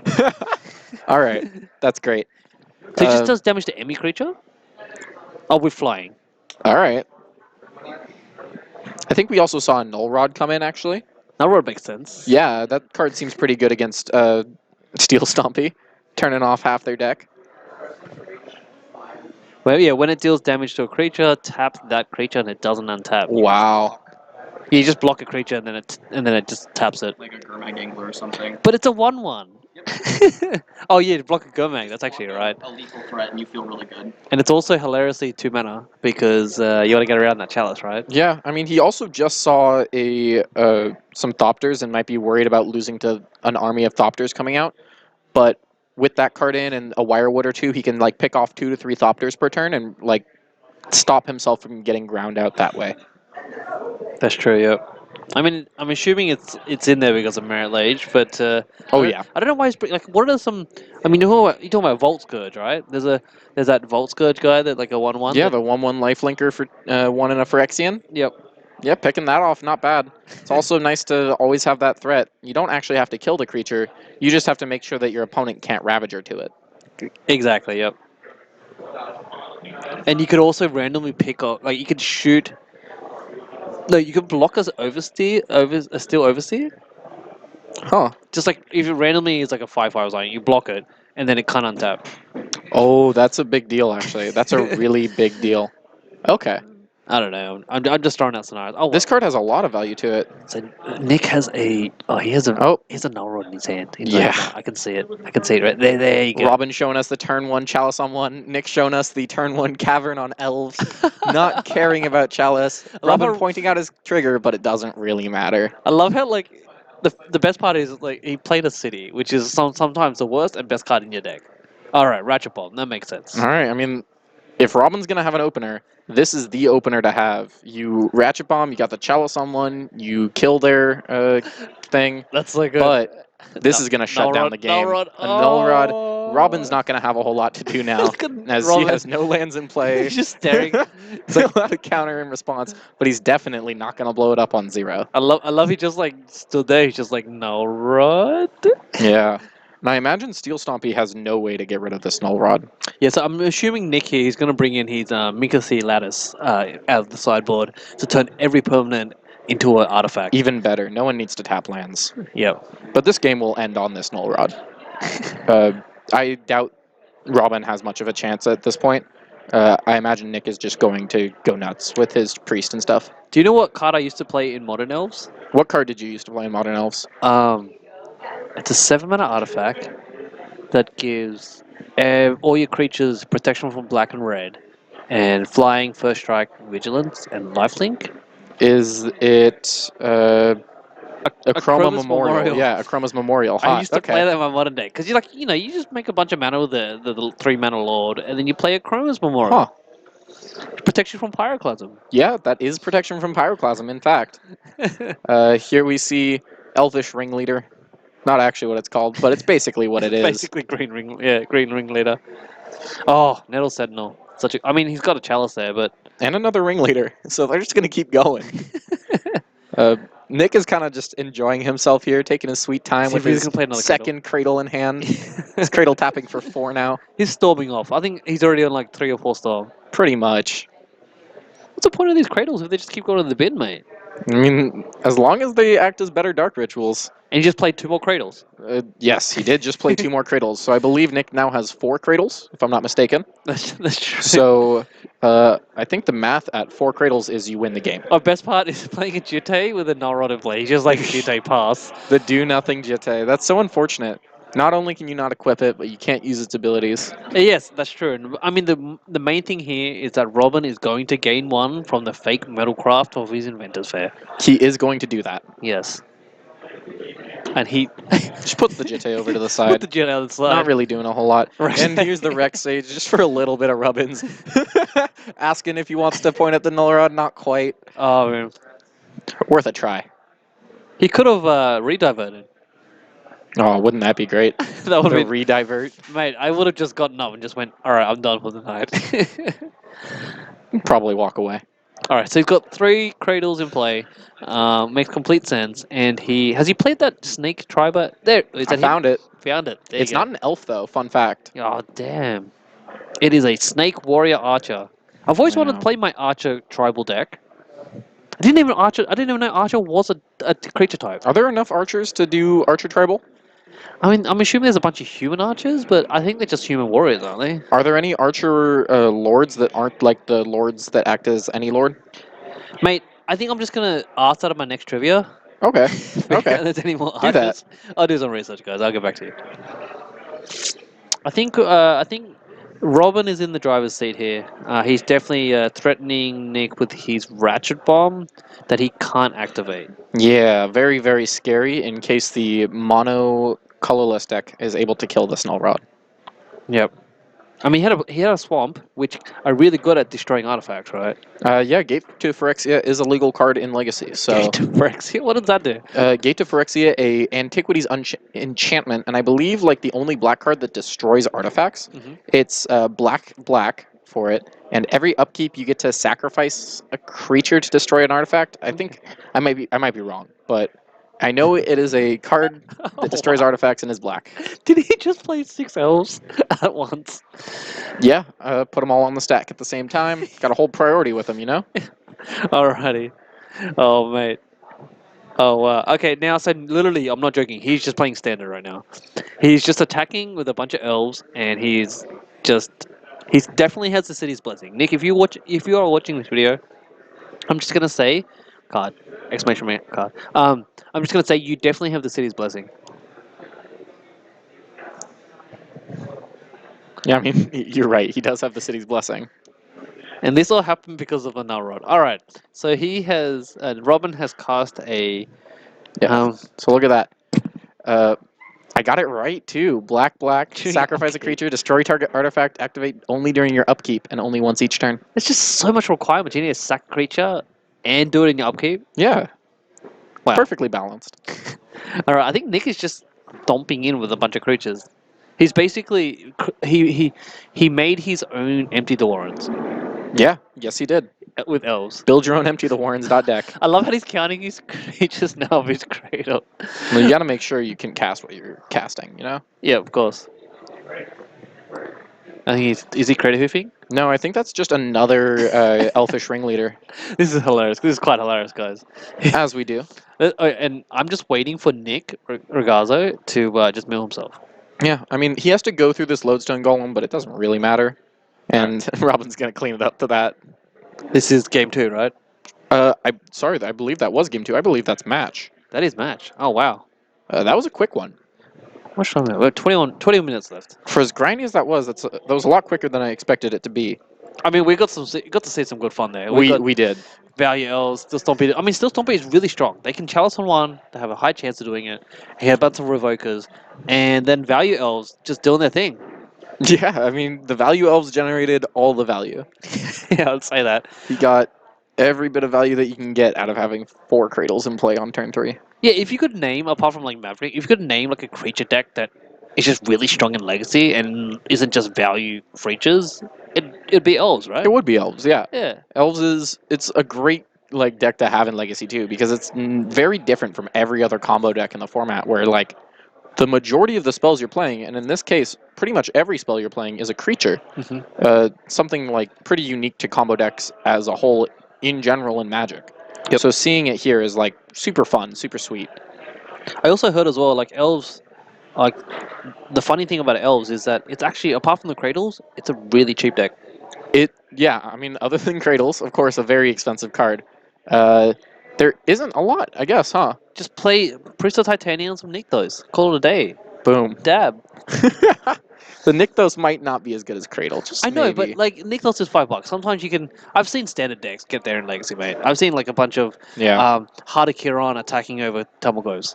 Yeah, that's fair. I've also seen a lot of Elves deck that get to run just crop rotate and don't even run all 4 Cradles. Yeah, that's true. Just YOLO. Just play a bunch of collected companies. Call it a day. Pretty much. So do you know this Value Elves deck? Do you know if it was running any other cards that aren't green? I think only Mirror Entity potentially plays Rest in Peace inside. Okay, so it has a few white cards. I guess Yeah. we did see Mirror Entity game 1. Yeah, but yeah. I don't think it has much. I think, like, playing Horizon Canopy in a deck, in creature decks especially, is actually not that bad. You can just draw a card. I really like Horizon Canopy. I've seen it come up as like a one-of in a lot of D&T lists as well. Yep. And it's like, in my experience playing Elves, having a one-of Horizon Canopy seems pretty good. Being able to just, when you're flooded, fix it a little bit, or in the later game, once you've like have no use for your lands tapping for mana because all your creatures do, you just get to cantrip it. Yeah, the life loss isn't too relevant in Legacy, where it's not like if you're versing Burn, then you're probably going to have a rough time. But Horizon Canopy, like people aren't like playing big creatures and stuff. I mean, sometimes they play True Nail or Delver, but I think the card draw is just worth it. It's uncounterable. It's really important. Yeah, for sure. Bayous and Cradles or Savannah. Yeah, I guess Savannah's pretty much Bayou, right? Yeah, Same thing. White, black. Yeah. Same thing in the game. Yeah, basically the same thing. But it's just, I'm just trying to. I'm the type of person to always be advocating for people to join Legacy and play a format and that is really diverse, and it doesn't change as fast as like other formats where this is the best deck or this is the best deck. Everything rockets up in price. Legacy is pretty slow to adapt sometimes. Not adapt, but slow to evolve. So that's actually a good for sure. And most cards that like get into it don't really cost that much besides the duels and the forces. Once you get past like the first barrier of entry, once you have your duels, your forces, your fetches, you'll be able to build a lot of decks for like $100 or less, which is really nice. Yeah, like even that myself, like I don't have that many duels myself, but I've just been enjoying the format anyway, regardless. It's been really fun. Yeah, I remember when I first got into it, I would proxy up decks with my friends and just run proxy games. It's worth playing still. Exactly. And have you won any tournaments, Tom? Have I won any tournaments? Yeah.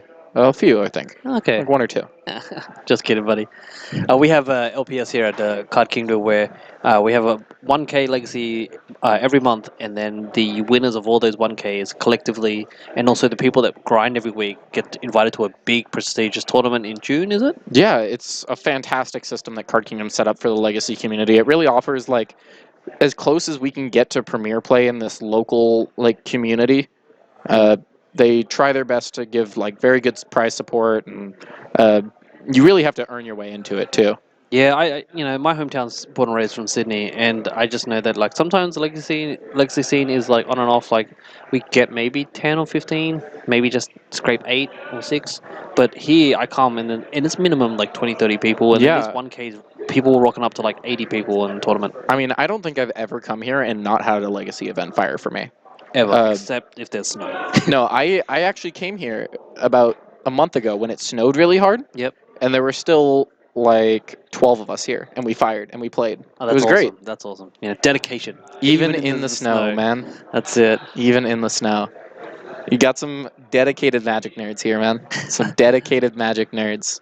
Yeah, I actually did see some photos of people here, and they're just like still playing. The hilarious thing is that Magic is an indoor sport, like an indoor game, where I used to play Dota, and I would sit in my room, playing Dota for games take an hour, hour and a half, and then I'd get up after a couple games and be like, man, I need to go outside. I need to look at outside world. Oh, Yeah. what? There's daylight? Oh man, that means it's like 4 a.m. Or 5 a.m. But now that I'm playing Magic, I have to go outside and talk to people. It's a wild one, man. I know. You have to talk to people, and you can't just press the mute button on them. I know, right? I mean, Dota has such a lovely community. I'm just joking. Renowned for its community, And renowned actually. for its amazing community. Yeah. And hire me, Valve. But yeah, it's Magic is great because we socialize, we meet new people, and you have good times, and everyone literally is there to enjoy the game. Yeah, and I think it's an aspect that like is really severely missed in like when you convert Magic to an online format, when you start playing Arena or MTGO primarily. Sadly, it's the only option for many, many people to play Legacy is MTGO. But when you're able to take advantage of such a vibrant community of people who have Legacy decks and want to play Legacy decks, like we have in Seattle, it really is something special. Yeah, speaking of that, actually, Hearthstone, Hearthstone, yeah. Hearthstone, yeah. They tried to address that whole you're playing this game but you're at home all the time. I mean, they released the game itself on mobile or iPads really early in their release of the game, so that's why it became so widely popular. But they made things like equivalent to FNM, where I'm assuming Hearthstone has a lot of reference to MTG and all that stuff. But they made like fireside gatherings where you have to play a tournament. It's like sort of casual FNM or it's a real tournament. I'm not sure, and like you actually physically get together and you play. Yeah, it's kind of neat. They used to run them here, actually. Oh, really? They used to run them here at Mock's Boarding House Ballard. I've been to one. Okay. And it was a fun experience. Was it more casual environment like FNM, or was it actually? It was definitely a much more casual environment. Okay, cool. But it was a lot of fun. Nice. I really enjoyed it. It was at a time that I played a lot more Hearthstone, though, about like a year and a half ago, I believe. So. Do you think Arena is going to eventually get to that point where they're like, hey guys, bring your Arena desktops to... but they're going to release on mobile somehow. But like, bring your Arena desktops to FNM and then... I think that at some point, Magic might just convert to digital only, and it doesn't make me happy to say it, but I think at some point, especially competitive Magic, will convert to digital only at some time. They're already starting, right? But I don't think that will ever come until we get a mobile version, one that runs on iPads and Google Pixel tablets and stuff. Actually, I just saw one of the people here playing Arena on his Windows tablet. Yeah, on the surfaces. And it was working beautifully. He was like tapping the things, and then it looked different to desktop Arena. He was tapping the things, and certain lights and interactions and notifiers were appearing on the screen to show him the actions that he wanted to do. Yeah, and it was showing priority differently to what I've seen on desktop. And I was just like, wow, I've never seen a touch version of Arena. Yeah, I've actually never tried Arena with touch, but I can only hope that Wizards is definitely cognizant of how important touch is. Oh, it works really well. That's what I'm saying. If you go check it out later, it was working really well because I'm just like, I think they had it in mind. Because the guy that was the head of the game division that started Arena, he he has a lot of experience in Microsoft. I think, Okay. and like gaming Yeah. industry stuff. So makes sense. Does not surprise me the least to hear that they're aiming for that touchscreen market, though. Yeah, I mean, Magic is somewhat a physical card game where you have to do stuff with your hands. Definitely. So touch just with your finger. Woo, woo, woo, woo, woo. I mean, I think there's something special that you get about having physical things, and being able to collect them, be a little bit of a hoarder. Mhm. I'll admit to myself, I'm a little bit of a hoarder with Magic cards. A Oh, yeah. little bit of a problem, but it's okay. Speaking of that, actually, yeah, I actually have some things that I'm trying to drop off for some friends. I had the top loaders. I have so many top loaders at home. I had to give them away to people. Yes, that is a problem that is felt by many. Too many top loaders, guys. Too many top loaders. We keep giving them away. Yeah, that's it. Alrighty, guys. Let's talk about the meta breakdown. Oh, please give me meta breakdowns. Mate, meta breakdowns. Alrighty. What do you guys want to see? I mean, Yeah, give us requests for what you want to see because we want to give you what you want to see. exactly. We're all full of people, man. We've seen Nick Fit today. What else we see? Well, we saw Nick Fit. We saw Miracles? We saw Miracles. We saw that Nick Fit depth deck. We saw Yep. lands. We saw value elves. We saw uh, the steel stompy. Still Stompy, yep. We saw the oh, Yeah, what was we saw James playing Storm versus no, we saw Reanimator. that fantastic match. Maybe we should actually. I can talk to Zach and see if he wants to jump on stream for the next round. We can try to get Experimental Frenzy Doomsday. Yeah, if he's doing well, I'd also really like to see this Phoenix deck Oh, Grixis if we Phoenix. can. Yeah. I'm not quite sure how he's doing. So, other than that, Is anyone playing Blue White Delver? That's also a new type of I deck. saw that deck. It's a solid deck too. I think Colin maybe. I don't know. Okay. We got Casey on blue white Stoneblade. Stoneblade, which is basically Blue White Delver. Yeah, we got a Death Shadow deck running around somewhere. Oh, yep. Hmm. But yeah, I'd love to get that experimental Doomsday. Okay.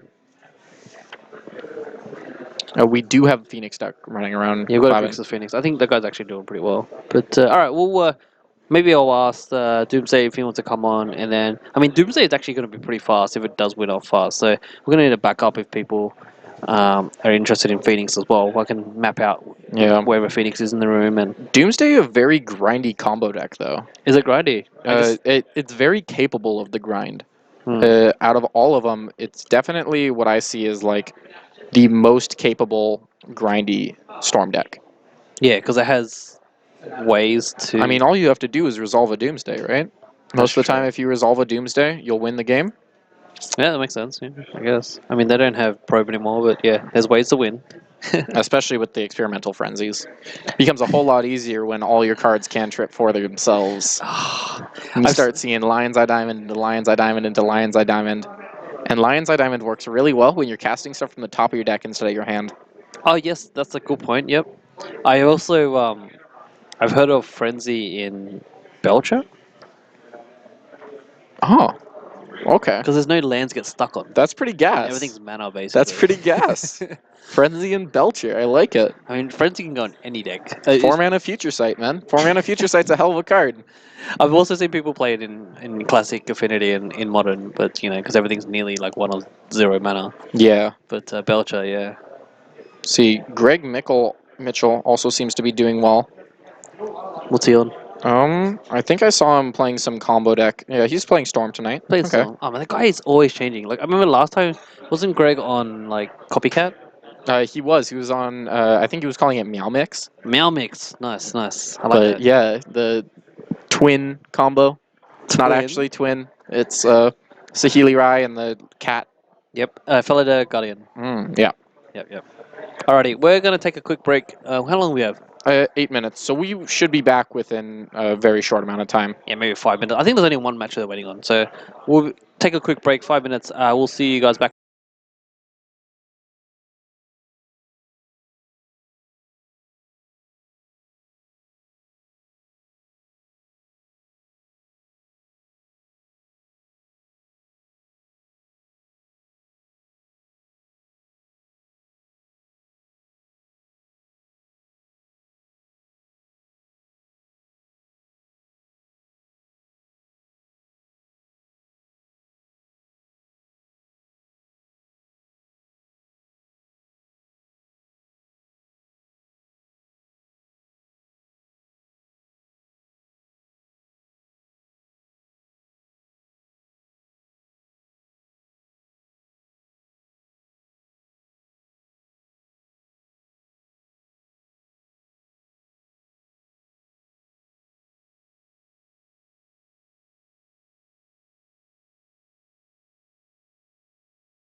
All right, so I think we're gonna have a Doomsday deck on.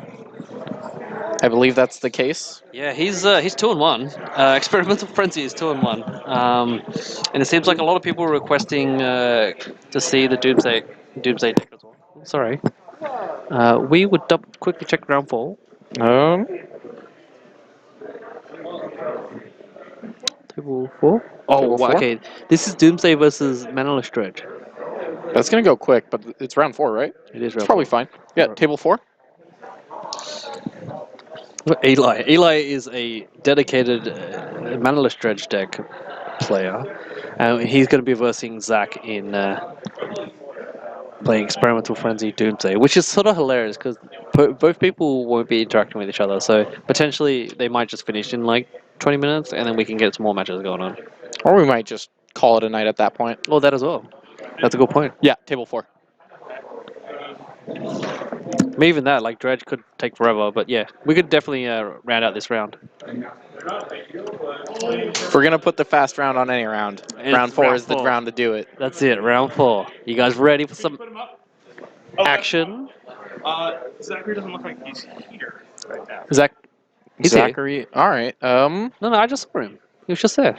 Y'all aren't going with table 8? No, because he's here, because he's my left arm. Uh oh. Yeah, right there. Zach, come on, get on screen. We're waiting for you. All right. We do, in fact, have Doomsday going. Frenzy Doomsday. Experimental Doomsday? I don't know, Frenzy Doomsday? I'm not sure what it's being called, but it all revolves around 2 cards, which are Doomsday, and a new one, Experimental Frenzy. This is round 4. So we're going to Sorry, update. everyone. Our clock is kind of messed up right now. Yeah. So, Yeah, come on. Yeah, we're going to fix up the clock in a sec. Give me a sec. Another instance of it running. That's so awkward. Yep. Okay, sorry guys, we can't update the clock at the yeah, moment. it is round 4, though. We will have our players on shortly. I'm sure they're just getting sorted around, trying to find each other. Oh. See, the names are... Zachary?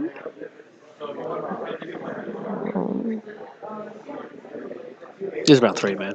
Oh. Yeah. So we got here, Zachary Dionas. Zach seems to be on the left.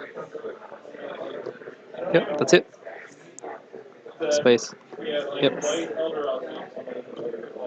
His name was All right. Versus... Eli. Eli Tripoli. Yes, sir. And then we have Eli Manaless Dredge. Yep.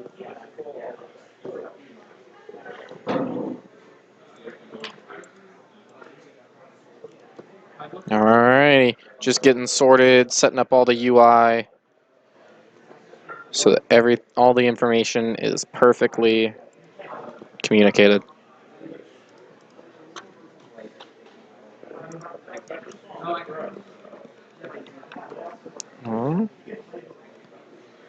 Frenzy? Frenzy Doomsday?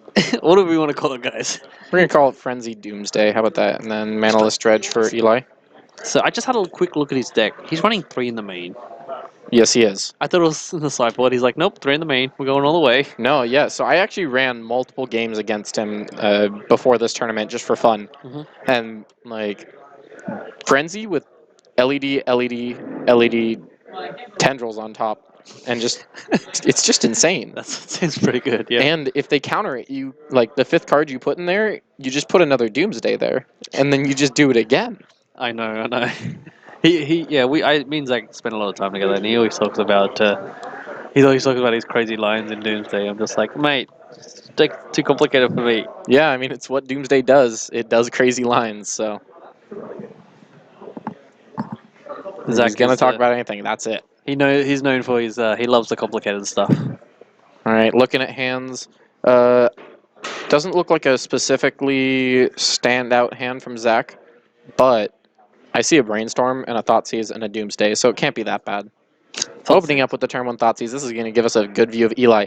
Thoughtseize turn 1 against Manaless Dredge is very, very good. Yeah, I'm not sure if Zach knew he was on Manaless Dredge, but he's This- looking up. It's like, oh, This damn. Thoughtseize is extremely useful because this slows down Eli by an entire turn. All you have to do is put something like the Narcomoeba in the graveyard, and then Eli's not going to be able to do anything for his entire turn. I guess this turn you just pick the Narcomoeba, yeah. you pick the Gogari Grave Troll, right? You know, so that normally would be bad, but it's even worse here. Yeah, he's got the surgical in his main. No, I'm just joking. Oh, does he? No, I'm joking. Oh, I hope so. Okay, I got okay. too You got me excited. excited. You can't do that to me. Here's the brainstorm with the fetch in play. Always fantastic. Always right. Always Oop. right to do. Do you brainstorm first, then play the fetch, or do you just play the fetch and then brainstorm? I mean, I don't see any reason to play the fetch then brainstorm, but here, realistically, there's no reason to play the brainstorm before fetch too. That's true. Yeah. The brainstorm before, or the fetch before brainstorm helps protect against dazes, because then you can brainstorm lock yourself still, but at least you'll get your brainstorm. Yep. Interesting thing here is Zach noticed off his brainstorm he drew another Doomsday. So he's Yeah. just like, I need to get rid of this. I mean, Doomsday's a hell of a card, but it's a hell of a lot worse when you have two. So, Eli just gonna draw and discard for turn. That is a Phantasmagorium, my friend. You know what that means? He's gonna start holding priority. He's gonna start holding priority. He's gonna start discarding his whole entire hand. Why would you want to do that? That's like I a know, right? self-inflicted one with nothing. Yeah, so I think it's just that Eli just knows his deck is so powerful that he wants to give Zach the advantage by discarding his entire hand. I think he's just really excited about Experimental Frenzy. You know, that might be it too, but I have a hard time believing that this Phantasmagorium bows down to anything, including the frenzies. I think I've seen Manaless Dredge play Siren Sanity before. Am I wrong? I don't actually know. I guess you just you drop your hand, and then you play it, reanimate, Dredge Return a Siren Insanity, and then everyone has no hands. Yeah, I mean, that'll do it. I do see Zach counting numbers, though, and you know what it means when a Storm player is counting numbers? I mean, he has a Dark Ritual in his hand as well, but yes. Yeah, he has a Dark Ritual and a Doomsday, and he's going. He's going for We're off to the races with this Doomsday deck. At least he's not storming like James, where James just goes, all right, he does the finger taps, all right? And then he grabs his mana counting placements and he starts putting the mana out on the table, and he's like, all right, and you're like, okay, I'm gonna die. Yeah, the mana communication just shows you exactly how dead you are, you know? in an official statement, you're right. Looks like Zach will help us by showing us how dead yeah. All right. Helping Eli, helping the casters. Being a good team player with this Doomsday deck. Thanks, Zach.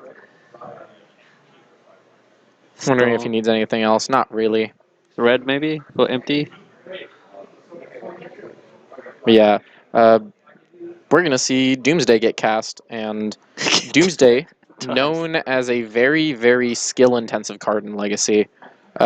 This deck, Storm, this Doomsday Storm deck, is known for being able to get out of many, many situations with their Doomsdays, but you have to be extremely clever on like how you're going to win through the specific hate that happens to be in play at that time and what you can put into your Doomsday. So talk about the piles, right? Yeah, Doomsday pile is definitely one of the most skill-intensive Storm pieces that like Storm players will sometimes use, I would say. So if you were to Chalice, let's say you're Eli and he has a Chalice in his hand, what would you put it on, 1 or 2? I mean, sorry, 0 or 1? Honestly, I'm not super familiar with playing against Doomsday in general, but I would just have to like say 0 unless you can turn 1 it for 1. That's true, yeah. I think the most important part here is just playing it on turn 1. Building a pile, but I imagine that this will be game. He's just deciding how he wants to win this game, and it starts with the 2 Lions Eye Diamonds that I saw get put in that pile, as well as a few other things I imagine he's going to be putting there. Maybe he misclicked and he's passed the turn. Ooh, that would be unfortunate, but I have a feeling that is not the case. Yeah, currently it looks like the pile is 2 Lions Eye Diamonds. He does have to be cognizant to make sure he gets up to enough Storm. You do have to get to 10 Storm still. He's only at 3. That's a good point. I still doubt that he will fail this, though. But he has mana. he has three lands and a pedal. He's able to play a Crackling Drake. He is able to play a Crackling Drake, although I don't think he actually has one. Does he? No, he doesn't. Okay, okay. Doubting everything. You're just trying to get it all. Imagine playing a Crackling Drake. It would be like a 54, 50/4 maybe. Let's see. You knock out land, so that probably knocks out like 7 or 8 or 17 or 18 cards. So right, I mean yeah, you got And like. then artifacts and artifacts don't count. Oh, you're right, lands. Yeah. So maybe like a 35, It'll be big. It'll be like 30s sounds right. and he also loses half his life. He does he? I don't think he loses half his life to Doomsday. Yeah, I do. You do? Yeah, you lose like half your life. Oh, I was unaware. Uh-oh. Oh, well, hello. Hi. That's a exclamation mark card.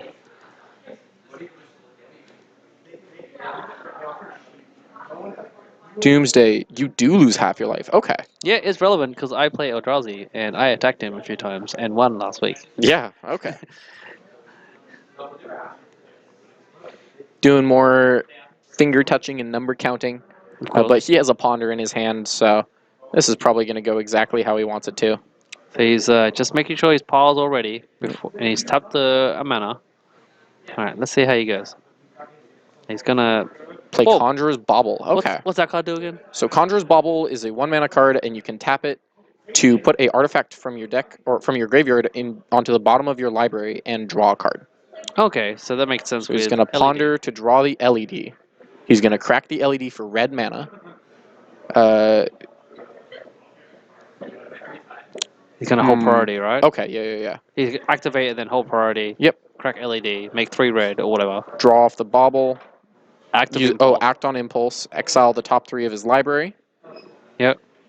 Which is And- going to exile a Lemon. No, I believe I saw Tendrils in there, actually. Tendril. Oh, because of the storm. You're right. Yep. So it'll activate. There's going to be an LED, a Tendrils, and another LED, I think. He's gonna exile 3 cards. Wait, he should know. I don't know why he's like. Yep, and he Okay. can just crack the LEDs because the Tendrils is in exile, so he can cast it out of exile. Those LEDs will put him up to 8 in the 9 storm, and Oh, that Tendrils right. will mark the 20th Oh, damage. that's dirty. They're in exile. Mhm. That's so dirty. It's pretty nice.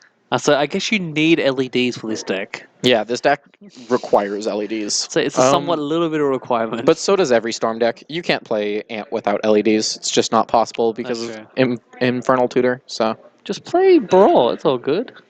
yeah, Yeah. maybe. So many rituals. All right. And Eli's like, what is happening? All right. He sees the storm. He sees the storm on the wall. Yep, it's a little bit of a confusing deck to just follow along with, but it definitely does get there. Well, he did have the what's that card again in the graveyard? The Phantasmagorian. he did have the Phantasmagorium in his hand. He did, but there's not a whole lot that you can discard to get rid of your opponent's graveyard. That's true. No, and he is playing Manaless, so he does not have ways to. I mean, him being on the draw is what he wants. Yeah, I mean, a lot of Manaless decks are going to board into Force. Many have Mind Break Trap as well. Oh, you're right. They do, yeah. So there are lots of free counter spells that Eli will, without a doubt, be bringing in.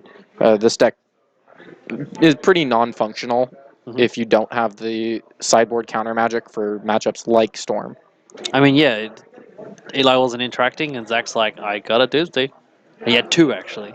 Yep. All right. What do you think Zach's bringing in here? I'm not sure. I would imagine Graveyard Hate, maybe some Surgical Extractions if he has them.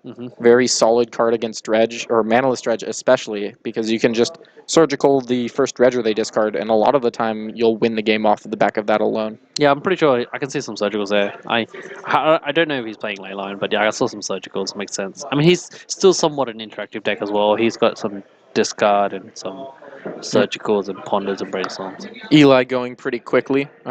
Clearly very well versed in how to sideboard against Storm with his deck. Oh, for sure, for sure. Not too phased by the Doomsday way of killing, as in the end, you die to a Tendrils. Yeah, I actually found out this. I didn't know this. Did you know you can stifle the storm trigger? I did, yeah. It is a cast trigger. Yes. So, do you know when I was talking to James Johnson, the guy that won the 1K on the weekend? He's a storm expert. He knows all the other storm experts in the world. I go to him. I go, "What's the one card you are 100% scared of as a storm player?" And do you know what he said to me? He goes, Lee, it's Stifle Bird. Oh, baby. And I'm like, what? He's like, Nimble Obstructionist. It can stifle my Storm Trigger. And it- you can't dress it. And you can't duress it, and you can't be countered. Yeah. Mate. All those things are true. It can also be activated through the 0/1 flyer that stops your opponent from casting spells. You're right, the green dude, Xantid right? Swarm. Yeah, it Xantid can be Swarm? activated through Xantid Swarm, I believe. There you go. There you go, Twitch. There you go, world. I've just revealed the biggest tech to beat all Storm players if it takes over the meta. James Johnson does a tell-all. Yep. Oh, looks like Eli showing the Leyline of Sanctity turn 0. I mean, that's pretty Just good. starting out the game like that. Leylines are a price to pay for Manaless decks, Zach just goes the next game. but that price is irrelevant when your opponent insta-scoops to them because they cannot beat them. I mean, it's basically the same when Zach is able to go turn 0 Leyline. I think Eli told me that if someone turns 0 Leyline of the Void, then he just scoops. Yeah, and as you should. There's nothing to do. There's only information to lose by doing so.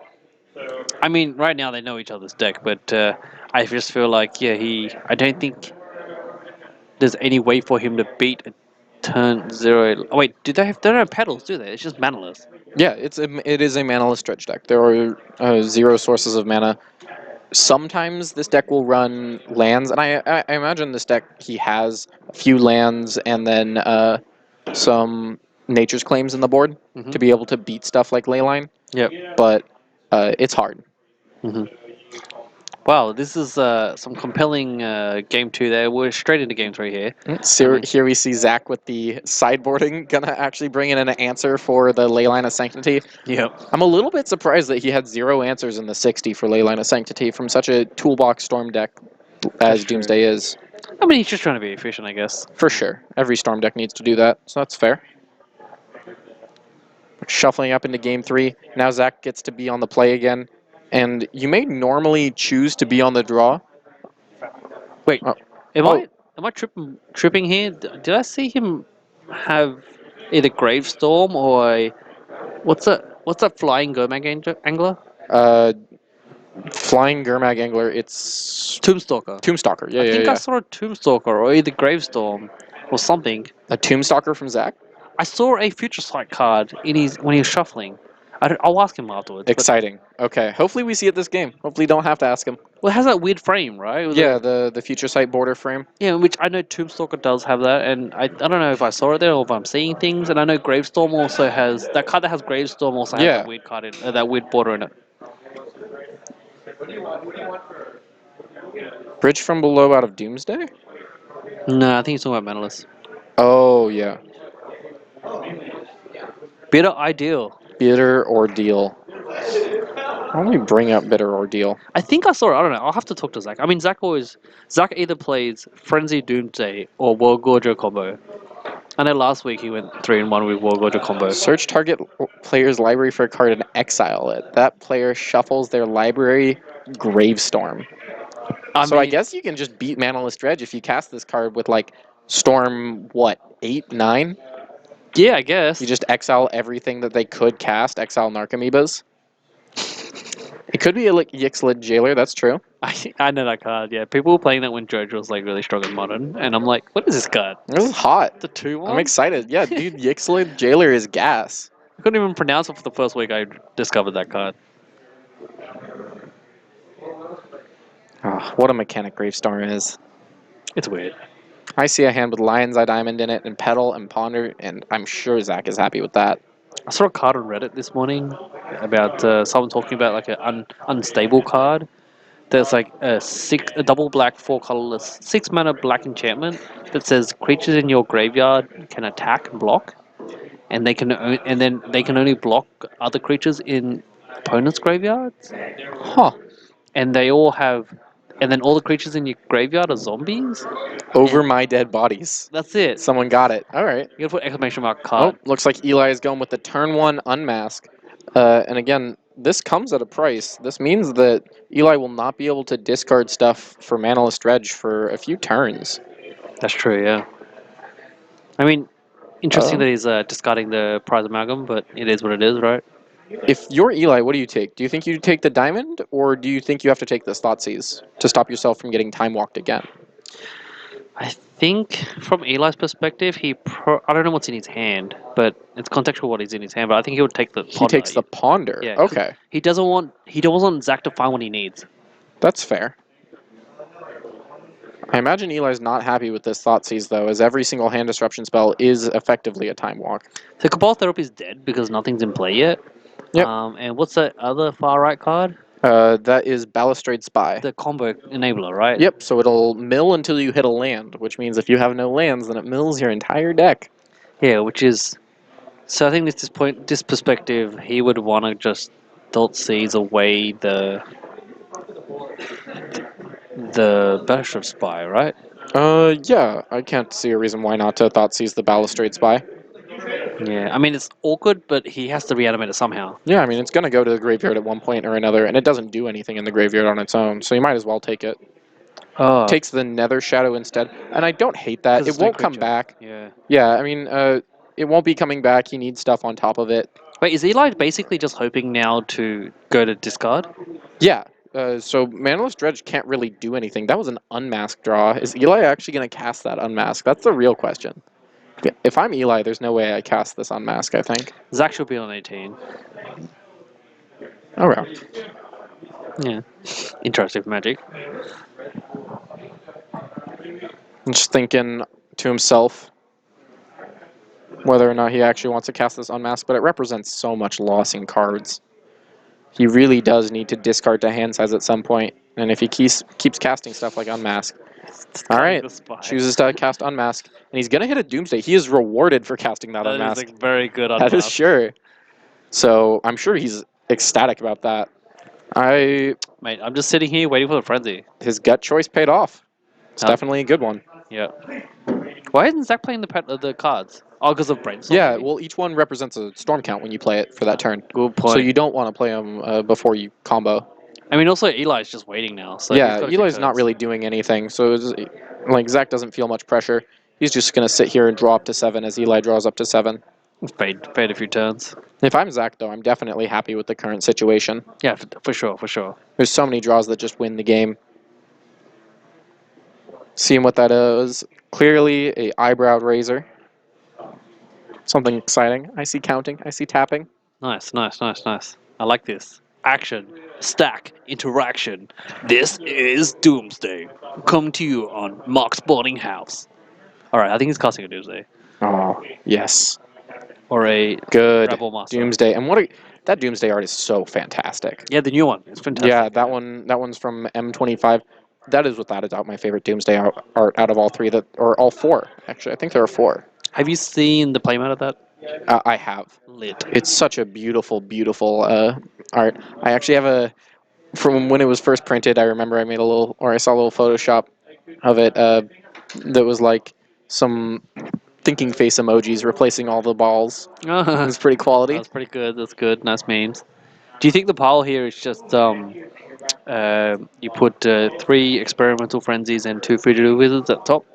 You know, I think it might be actually 2 experimental frenzies and 3 fugitive wizards. Yeah, I know. Because you can get in for 1. Yeah, exactly. So if you get in with more fugitive wizards, you win the game quicker. I guess he has 2 blues. That makes sense. Yeah. Nice. Alrighty, so he's just resolving his Doomsday pile, and Eli is, waiting for his turn. I wonder if he's drawn up to 7 yet. I mean, it's quite a complicated deck, isn't it? Yeah. I think he's figured it out, though. He just wanted to give it one last count. We're not actually sure what that last card in his hand is, but it needs to draw a card. Or, I guess it doesn't. I guess he can just play it and pass. He's still not under much threat from Eli, so there's not a whole reason to do something. Wait, what happened? Just marking that he lost life. Yeah, he passed priority. And then Eli drew a card and did nothing? Yeah, because he's untapped. Alright. He's going to draw. I feel like he's won this. Yeah, no, he most definitely has to have won this. Plays 4, it's an experimental frenzy. Here we go. I was only joking. He actually did. Yeah, it's Future Sight, dude. Just plays Lion's Eye Diamond. Plays Lion's Eye Diamond. It's 3 Storm. Crack them both. Gonna shred his hand. Come on, mate. Or Shred your hand. Cracking one, discarding his hand, just being clear with it. Yep.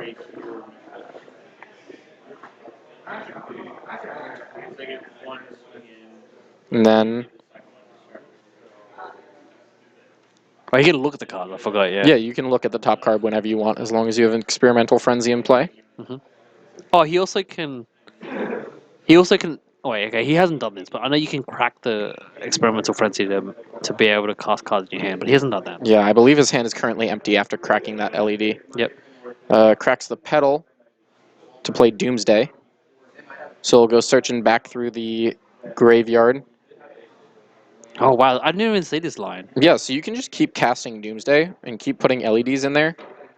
So Doomsday grabs your graveyard and Yeah, your library. Doomsday looks at your graveyard and your library, not just your library. Gotcha. So you can just set up a new pile of 5, rebuild Storm by playing it all. When every card cantrips, it's a whole lot easier to storm off. Frenzy. Oh, frenzy. Oh, mate, you're so hilarious. Yes, sir. Get 4 mana. Tendrils you. Mate, well played. And the last card's a Doomsday, just in case it gets countered. Oh wow! Congratulations. That Brutal. was I hit the ley line. He drew his ley line. That was There we go. well played, Zach. Well played. Well, that will be Zach cleaning up the last match. Yes, that was an impressive play there. But good work to both guys there. That was fantastic. Yeah. I'm very happy with that. Oh, that was so awesome. I'm actually a little bit surprised he took that line just because it felt weak to Mindbreak Trap. But I guess he just figured since he had looked at his opponent's hand early enough in the game, like Eli only had 2 or 3 new cards, so a Mindbreak Trap was pretty unlikely. I mean, if he did see the Mindbreak Trap, what does he do? You just like try to get a Thoughtseize first and wait a turn? Yeah, you just put a Thoughtseize into that pile, so you can take it. Of course, yeah. Because if they Mindbreak Trap, you can't actually keep Doomsdaying because it exiles the Tendrils. Exiles all the exiles the graveyard, yep. No, it exiles the stack. The stack, Yep. you're right. It takes all the things. Yep, that's where you generally pay 0, exiles the spells on the stack. So that was a pretty good game to end off on. It was I like pretty that. good. I really liked it. I loved all the deck choices that the matches that we brought up today. That was really fun, and it was good to see everyone here. And we had lots of trivia for you guys as well. That was good. Definitely a A1 night of Legacy action. Yeah. We're going to be signing off from Mock's Boarding House in Ballard. Yep. 2 locations, both in the Seattle area. A upcoming one in The 23rd and Ballard. Yeah. There's another location going to be opening in Portland, I believe. Oh yes, the PDX one, right? Yeah. So excited for that. If you're in Portland, you're going to get a new store, and it's probably going to be pretty great if it's anything like the 2 that we have up here. Oh mate, I'm honestly think Card Kingdom has been like one of the premier LGS experience I've ever had. Yeah. But yeah, it's fantastic. Yeah, there's a Legacy 1K on the 23rd of March, which is really exciting. Portland's opening up for Card Kingdom, Mox Boarding House soon, and yeah, definitely come join us. Come say hi if you guys decide to come to the 1Ks. But if not, keep streaming, keep joining us, and we'll be here streaming every Monday. Yep. Thank you, everyone. Sorry for anyone who's confused. Our timer broke about halfway through the stream, and we're not 100% sure on how to fix it.